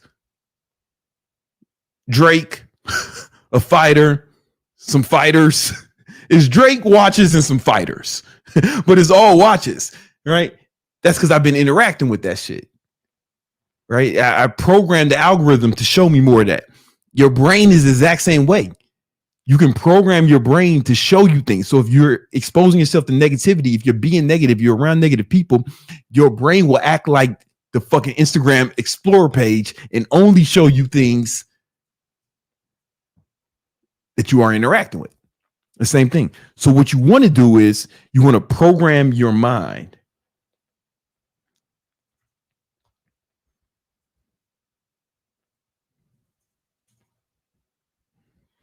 Program your mind for balling.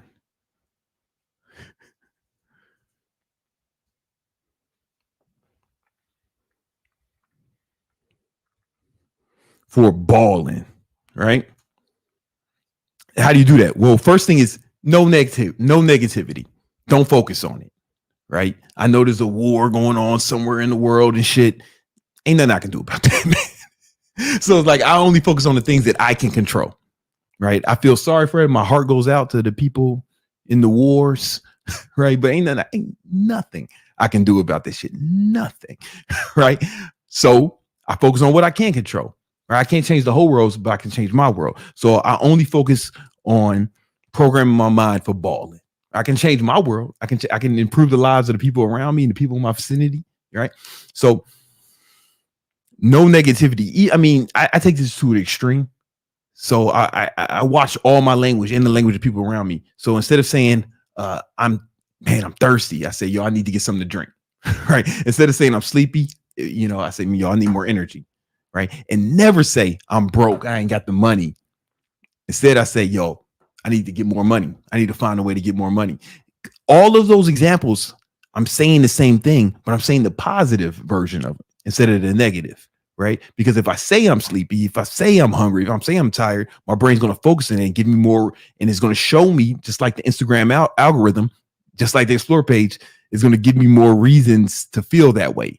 My brain's going to focus on it. But if I say, yo, I need to get something to drink, Yo, I need to get something to eat. Yo, I need to get more money. What is my brain going to show me? It's going to show me ways to get more money. It's going to show me avenues to give me ideas of things I can drink, whatever. You know what I'm saying, right? I'm like that with everything, right? And that's the problem I see. Like, I got a lot of friends in the red pill YouTube space, like good friends. And, you know, my problem with that whole movement is, you know, if you focused on women are bad or women are doing this, women are fucking shit up, right?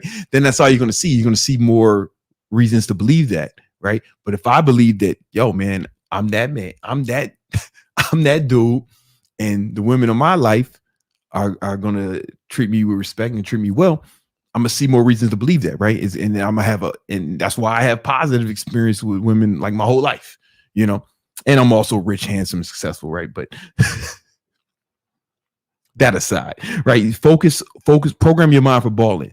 So another way I do that is, you know, when I first moved to New York, after my father killed himself, I moved into a neighborhood called Forest Hills, Queens. I could have moved to the hood, right? But what are you gonna see in the hood, man? I come from the hood, South Side Chicago, and it feels hopeless there. Like that environment is gonna program you to negativity. So I moved to an area called Forest Hills in Queens, and I got the fucking probably the worst apartment there, but it was in a good neighborhood, right? So like if I wanted to watch TV, I had to turn it off. I had to pause the TV every few minutes because the Long Island Railroad would go by, and I would hear that shit, and I could see motherfuckers in the train. They could see in my place.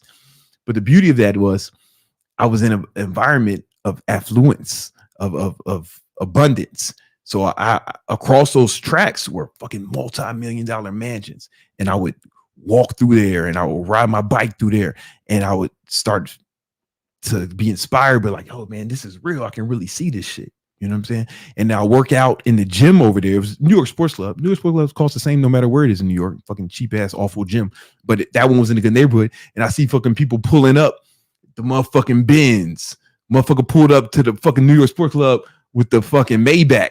And then it's like, okay, this is inspiring, you know? And I got around these people. Fuck, man, these motherfuckers ain't better than me. They're not smarter than me. I can do this shit, you know? Right? So I'm programming my mind for success. And I do that even now. Right? If anybody ever comes to my apartment, soon as you get off my private elevator into the penthouse, you will be greeted by a huge money rug. Like a money rug, right? And that's one of several money rugs in the house. But money pillows, money artwork, because I'm trying to program my mind to ball. I've been doing this for mad long, right? Even the music I listen to, I only listen to music about balling and getting money. I ain't listening to no motherfucking crying over no girl. I can't even listen to like pop music. Motherfuckers be like crying about a girl or talking about how much they love some girl. I'm like, motherfucker, you need to be thinking about getting money, man. You got you focus on the wrong shit. Right? So I'm real conscious of all this shit. You know, I won't watch no sad movies. You know, I don't want to program none of that shit in my head. I want to consume content about motherfuckers balling exclusively. Because I'm trying to fucking hypnotize myself. I'm trying to fucking hypnotize myself into only seeing avenues and different opportunities for me to get more money, to ball on these motherfuckers, you know? All right. And if you can do that, what happens, you program your mind in a way where you start to see things, see avenues to make more money, see opportunities to advance your life in all areas, right? Everything I want, I just program my mind for it. And just like that car, when you or your friend got a new car, you start seeing everything. You start seeing it all the time. When you program your mind for success, I promise you, you'll start seeing more avenues for you to be successful. You get what I'm saying? All right. The next thing that's keeping you poor, next habit that's keeping you poor is paying yourself last.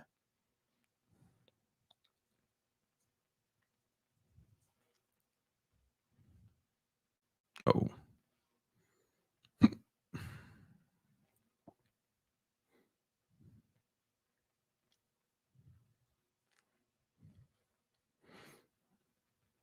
Right. So let's look at this from a fitness context, right? If you want to lose weight, you have to burn more calories than you consume.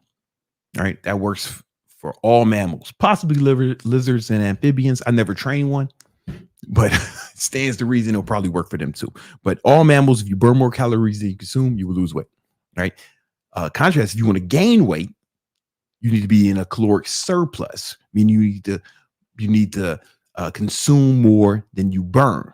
You need to consume more than you burn.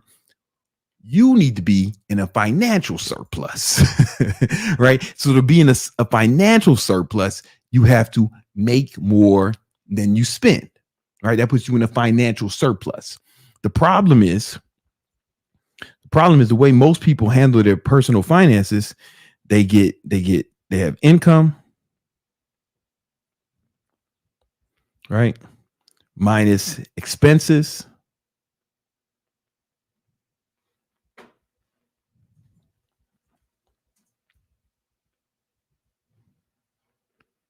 Expenses equals save. That's what they save and invest, right? Oh, sorry, not sale. The fuck is wrong with my brain? They save, right? But this shit don't work. This model does not work, right? Because this model says that in expenses can be infinite. You know what I'm saying? Like it doesn't put a cap on expenses. It just says, oh, I'm going to save the leftovers, and you're literally paying yourself last when you have this model. This is how almost everyone does it, and that's why the average American is a real statistic. The average American has less than $1,000 in savings because they're doing it like this. What we want to do is income minus savings equals expenses. All right. In this way, you're paying yourself first, right? You're taking some money off the top. You're taking money off the top, and then now there's a limit on the expenses. You know what I'm saying? Now, I have other videos where I go into my financial planning model, my personal accounting model, where I call it N.B.A. accounting, never broke again accounting. I have tons of videos, so it's beyond the scope of what I have time to now. But just know, man, if you have a plan for saving and investing, that needs to be the priority, right? And the way most people do it, it's an afterthought, right? But if you got to be in a financial surplus, you have to save more than you expend. You have to save more than you spend, right? You have to prioritize the surplus. So, and you got two options here. You can lower expenses or you can increase income.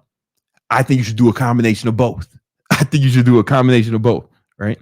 So again, what we're going to do here is pay yourself first. Huh? Oh, sorry. Oh, yeah. First. Pay yourself first, right? Then pay the expenses. And if you don't make enough to do that, then guess what? Hey, asshole, make more money, lower expenses. It's fucking math. You know what I'm saying? I have more videos on how to do your budget. You know what I'm saying? Now, another thing that fucks up people, another habit that people have that's fucking up their money is not having an emergency fund.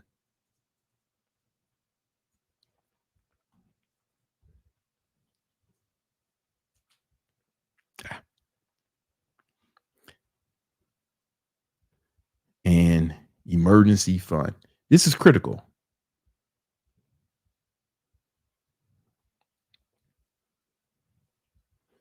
Right? So again, if you don't have an emergency fund, then you're kind of banking on nothing going wrong.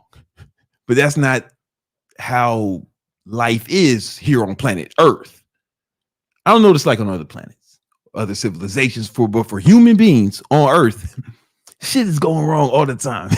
There's fucking wars, fucking natural disasters, right? You may do everything right and shit can still go haywire. For example, one of my friends who I buy my jewelry from, my boy Dimitri, good friend of mine, I was at his wedding fucking Jewish wedding. I was trying to wear one of the little hats, but I ain't have no adhesive or nothing to stick it on my head. Everyone else is clipping it to their fucking hair. So I was like, listen, man, I just ain't gonna wear the hat. It ain't disrespect. Anyway, I'm at his wedding. That's my boy, and he's a great businessman. However, his business took a hit when the homie Putin. His business took a hit when Putin decided to go insane in the Ukraine, because a lot of diamonds come from that region, right? So people wanted to buy diamond chains from him, but he couldn't get the diamonds. Diamonds became super expensive, right? And he couldn't mark it up as much, right? So his business suffered a little bit. No fault of his own. Some shit that's happening in another fucking country, on another continent, the other side of the world, literally had nothing to do with him. And he suffered. You tripping if you think that can't happen to you. Luckily, he's a smart guy, you know, like most Jewish guys I know, like most of my Jewish friends. He's financially savvy, so he had a bunch of money saved up, and he was able to weather that storm and get back on his feet. Are you? Are you? You know, in 2008, 2007, I did not have an emergency fund. And my father blew his brains out, shot himself in the head. And then the entire global economy decided to collapse. None of that shit was my fault. I didn't do nothing wrong.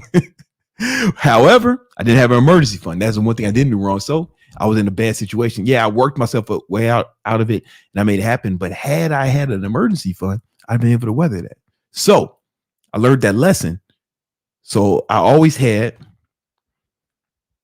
at least 6 months of expenses saved. So if something goes wrong, I know I can pay all my bills, all my son's bills, all my girlfriend's bills, all my mom's bills, all my baby mama's bills. 6 months of expenses saved. Right? Because I have that's what I count in my expenses, right? So I can cover everything. My son, my nieces and nephews, who I've been taking care of since my cousin died, right? My girlfriend, my baby mama, my mama, you know what I'm saying?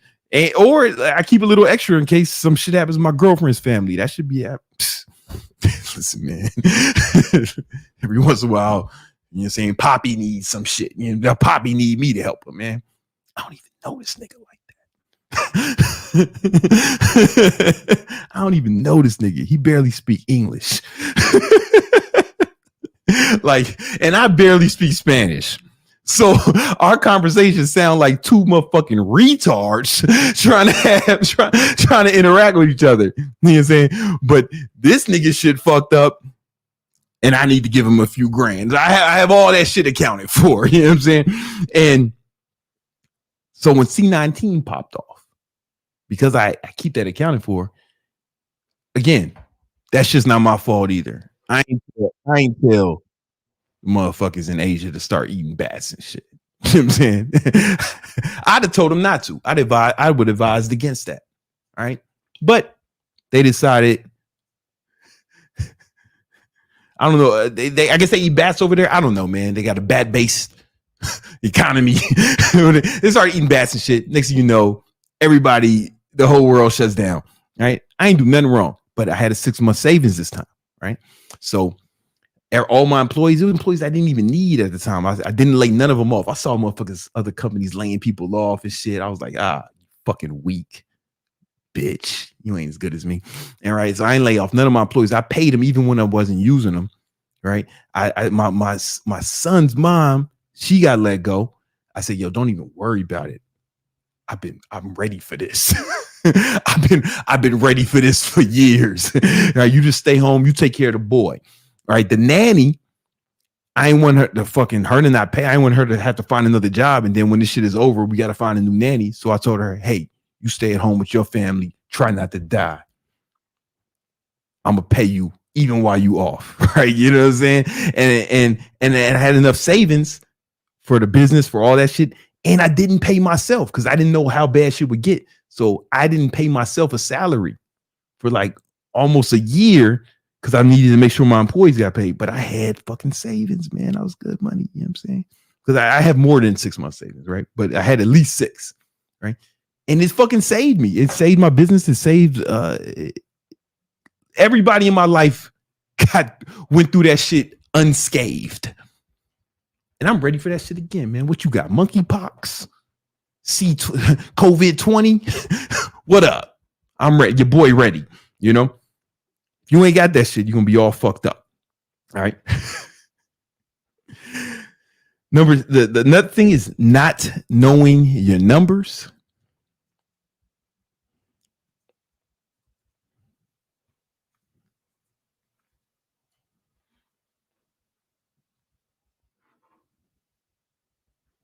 I remember I've told the story before, so if you heard it, shut up.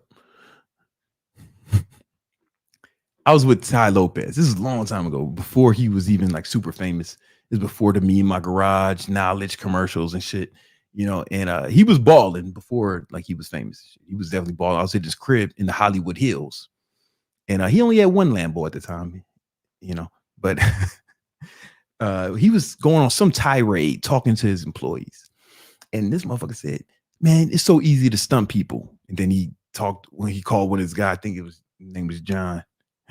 He said, John, he says, for example, John, how much money you spent last month? And John was like, oh no, see, motherfuckers don't know shit. And I thought about that for a minute. I was like, yo, that's so true, man. Motherfuckers don't be knowing their numbers, you know. Either in business, I talk to other fucking business people and they're struggling with business. I'm like, so like, what? Tell me, you know, what was your profit last year? What's your profit margins? I did simple questions, simple questions, and they don't even know it. It's like on Shark Tank when motherfuckers don't know their numbers. You know, them motherfuckers not getting the deal, right? You got to treat your personal life like a business, right?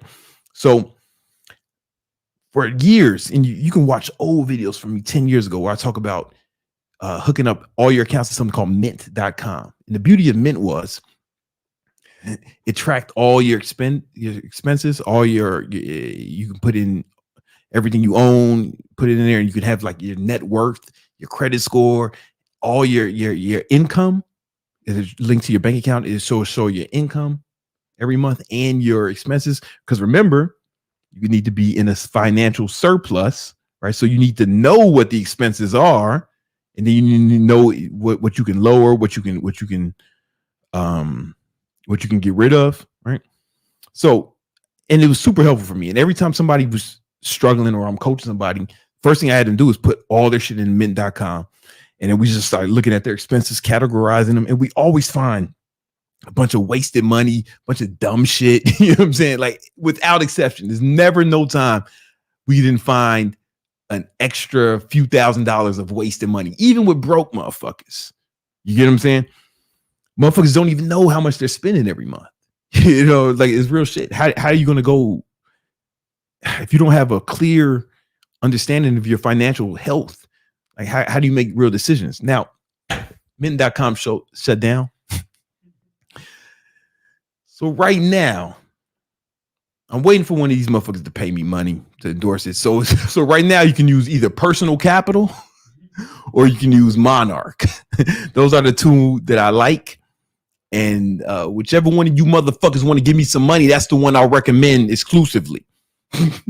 But for right now, you make your decision until one of them pays me to tell you otherwise. But they're both good because you really need to know your numbers, man. And you got to track. You just got to track everything. And me, I look at every transaction every day from my businesses, from every account, and I categorize it, and I see where the inefficiencies are. So I know my financial numbers like the back of my hand. You know what I'm saying? Right. So you want to track it all, and you don't want to do it manually, right? You can get some, you can get one of those softwares.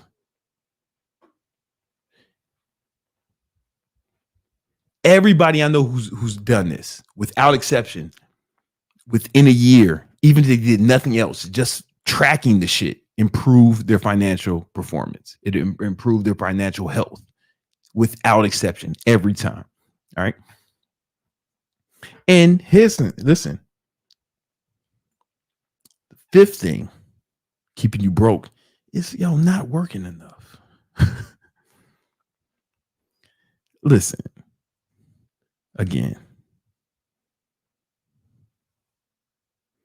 Now, I get a lot of pushback when I tell people, hey, man, if you're not making enough money, hey, work more. Just work more. Get another job. Get another part-time job. I mean, that's what I did. I had 4 jobs during the recession when my father killed himself. 4 jobs. No bullshit, without exaggeration. And I did that for 2 years. Guess what? I wasn't broke after that because I was in a financial surplus. I was just making way more than I was spending, or I was living below my means and making way more than I needed. And I had to do that because I was, I had a college degree, but, we had record unemployment during that time, during the recession. People wasn't hiring nobody for nothing. I tried to get a job at TGI Fridays on Queens Boulevard. Swear to God. No, it was on Austin Boulevard in Forest Hills. I remember Austin Street in Forest Hills. I walk into TGI Fridays and he was like, we don't just hire our waiters off the street. Like, motherfucker, this is a fucking Fridays in Queens. Like, how fucking picky you being, Anyway, couldn't get that job. So said, fuck it. I just started working labor. I just did whatever I could, And I wasn't fucking broke after that. Now the economy's better now. I mean, we didn't have fucking Uber Eats, TaskRabbit, all these other different ways to make money. The economy's so much better now, and there's so many different ways to make money, And listen, if you want to double your income, you just say you work 40 hours a week. Everyone can double their income right now. All of you, just work 80 hours a week. You may be thinking I can't do that, right? But again, I have videos on this, the time exercise. Just really, how much time do you spend on average? And before you say you can't do this, you don't even know the answers to these questions, bitch. You know that shit. You know what I'm saying? I fucking hate you. All right. So how many hours a week do you sleep? How many hours a week do you work as now? Right? As is. How many hours a week do you work out? You still got to work out. You can't neglect your health. Right. And how many hours a week do you spend with your family? Right. Those are the only things you have to do. The major things. Yeah, of course you gotta fucking eat, shower. Right. Listen, man, but I'm talking about the shit that takes up a significant amount of time, right? Oh, hey, I gotta commute. Hey man, add that to the work, dumbass. That's part of the work. Add that to your work. Add it all up. Right. Whatever the answer is, right? Minus 168 hours in every week. What's ever left, you need to be working. And listen, once you add this up and you do the math, you'll see how much time you're wasting, right? And listen, fucking grooming, doing dishes, getting groceries, that shit ain't taking up a significant amount of time. If it is, then you fucking not doing it right, bitch, right? And listen, and I'm not telling you to neglect sleep. I'm not telling you to neglect your health. I'm not telling you to neglect your family. I'm telling you to schedule it, right? So you work more, but to do that, you're really going to have to schedule your time.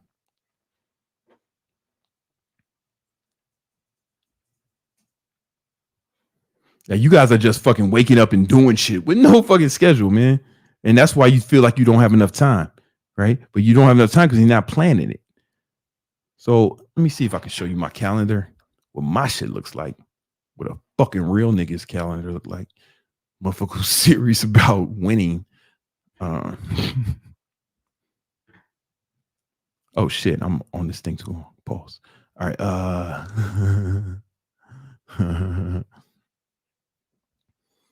Let me just give you a glimpse into my fucking life, right?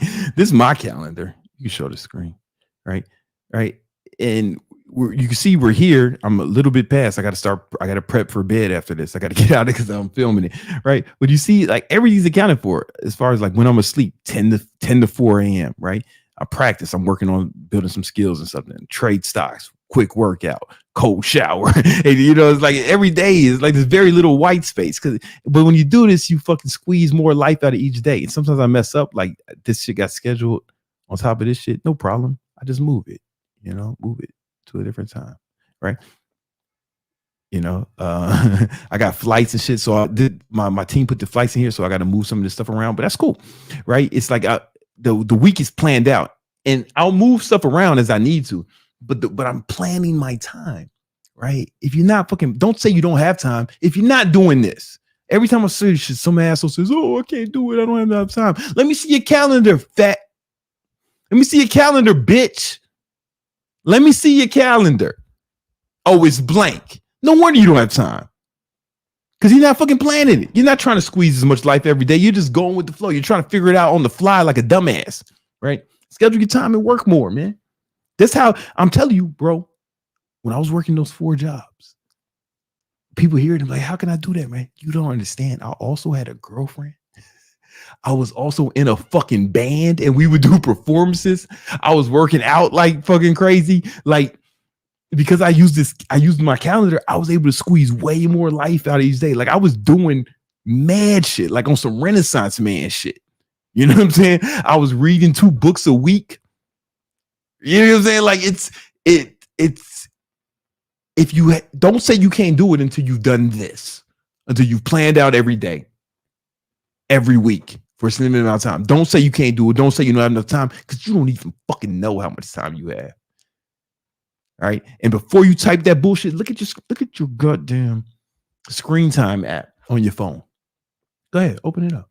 You know what I'm saying? How much time? I put mine right here. So I put it dead center so I know how much time I'm wasting. You know what I'm saying? See how much time you waste. Look at it for the week view. Then tell me you don't have no time, bitch. All right.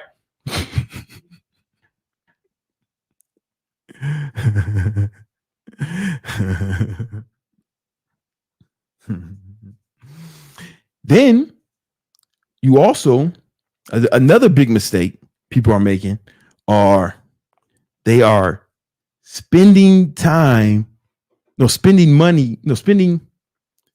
time to save money. No, that's not what I want to work on. Next thing people are doing is not investing.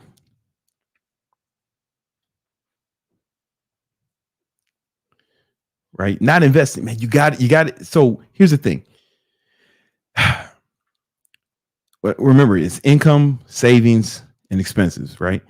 But after you have your 6-month savings, you don't need to save more than that. You don't need to save more money than that. So after you get your 6 months of savings, then the rest of it needs to be, now it has to be investing. Because how much fucking cash you need laying around? You just need 6 months of expenses. After that, the rest of it should go investing, either in yourself, into any business or side hustle you have, in the stock market, real estate, something that's going to get that money working for you, right? Or put you in a position to make more money by putting it into yourself, putting it in education, putting it into the acquisition of skills, right? Right. And you need to get real serious about it because you're not going to just make money without investing. Anybody tells you that is fucking lying to you. And it's like a weird lie because they can't even scam you saying that, right? They're just stupid. You know what I'm saying? Like you got to invest money. You money has to grow, it has to multiply, but you got to put it aside to do that, right? You know what I'm saying? So again, make more than you spend and invest the rest.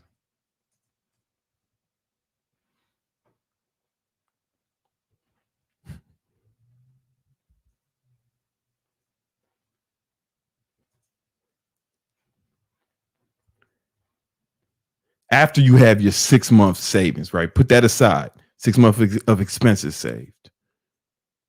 Now, inflation is going to eat up some of that 6 months. So whatever, if you can always add to it. If inflation is fucking 2%, 4%, 5%, whatever inflation is, whatever they're saying is, add that percentage to your shit. You know what I'm saying? Because it's about safety, right?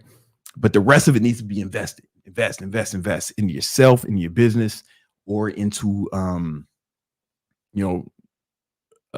some sort of investment vehicle that will multiply itself, whether it's a stock market, real estate, fucking crypto. I don't give a fuck. Something that's going to give you a return. It's super important. And you're going to have to live below your means for a certain amount of time.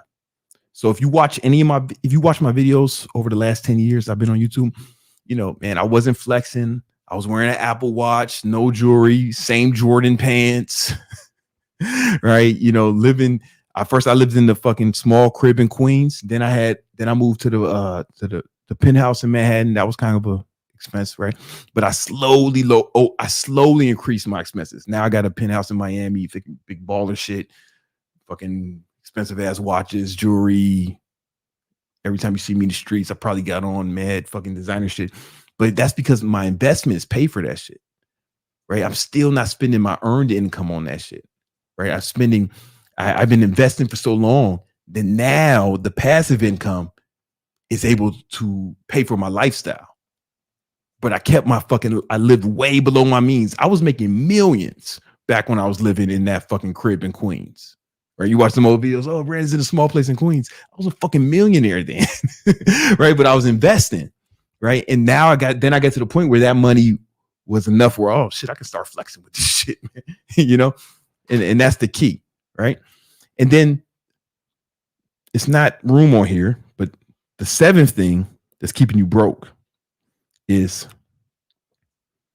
spending spending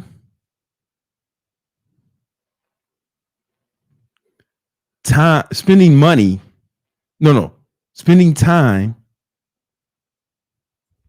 to save money. This is keeping you broke, right? Because time is your most important asset. Time is more valuable than money. Time is more valuable than money. And it's infinitely more valuable than money. You get what I'm saying? And the real ballers spend money to get time. I'm gonna give you an example of this. One of the first thing I did back when I was working like all them hours, like 80 hours a week, you know, I still have to clean my house. I still have to get groceries, right? That's a common things people bring up when they say they can't. Oh, what about getting groceries? What about cleaning your house? You know, don't do that shit, right? You know, because I knew for simple math, if your hourly rate, if you know when you're working, you make, let's call it $50 an hour, right? And you pay someone to clean your house, right? $25 an hour, which is not unreasonable. $25 an hour, right? The fucking net, then you net $25, right? That's a net profit. However, what if you do it yourself? Do you say you don't save $20 if you do it? You don't save $25 if you do it yourself. No. You lose $50, right? You lose $50 if you do it yourself because you could have been working during that time, right? So, but fucking broke people, they just think, oh man, I'd rather just do it myself and save the money. No. That's fucking broke nigga shit. That's broke nigga shit. Like just mathematically, it doesn't make sense. Just like the math. Like if you know a fucking basic arithmetic, what I just showed you should flying convention of the fucking bullshit you've been taught your whole life. This basic arithmetic. Like you can't argue with math. You net $25 if you fucking work during that time and get someone else to do it. Right. And you can do that with everything. Now, I have a whole nother video where I talked to one of my boys, Dan Martell, about this principle and how he does it in his business and in his life. And he got way more money than me. This motherfucker, I was in Vegas with this motherfucker. And me, him, and some other fucking ballers were out to dinner, and he was gonna leave town. He's gonna leave town the next night. Then he hit me up the next day. He's like, man, I'm still in Vegas. I couldn't leave. It's too hot for my jet. And I was like, damn, man, it's too hot for like the planes are grounded and no planes are taking off in Vegas. Everybody's stranded. No. He said, no, for my jet, like the one I own, my private jet. It's smaller than a commercial airline. You know what I'm saying? It's a Gulfstream, not a 747. And I was like, oh, this motherfucker balling on a different level. That's the kind of problems I want you to have. Your jet's too hot, right? And the reason he got that money was doing the same shit that I've been talking about, that people try to talk shit about me, right? You spend money to save time.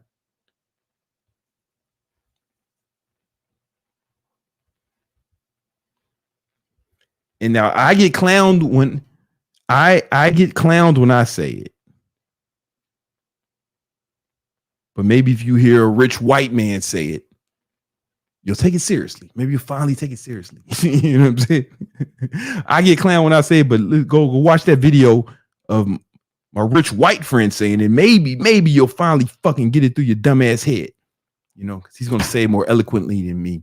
He doesn't sound like a drug dealer from the 90s. All right. You know, go watch that video now and I'll holler at you. All right. Let's run through these super chats. I'm going to try to answer them. Yeah. So I'm going to pull up this one first. Says Joe says, engineering at 125K per year in the no money mine quadrant.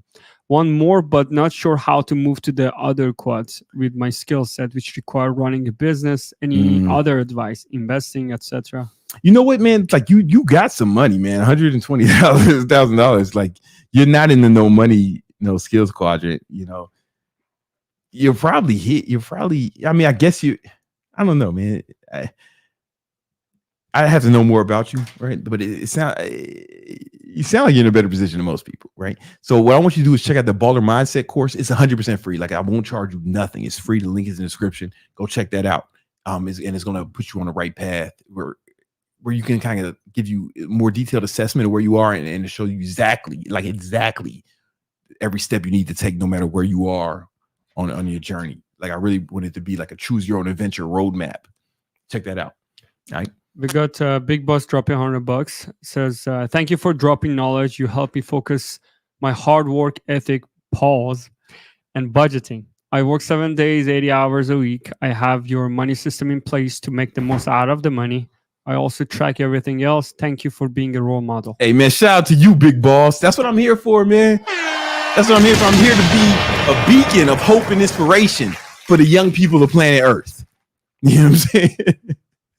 You know what I'm saying? I want to give you hope, man. All right. About to get up out of here. Here's the thing, guys. I'm doing a free training on Monday on how to build your online fitness business, how to make money in your online fitness business in 2024. Make sure you go ahead and this is the first link in the description. It's the first link in the description. Register for that right now. And I will see you on Thursday. We do this every week here at the Victory Talk, every Tuesdays and Thursday at 7 p.m. Eastern Standard Time. All right. Peace.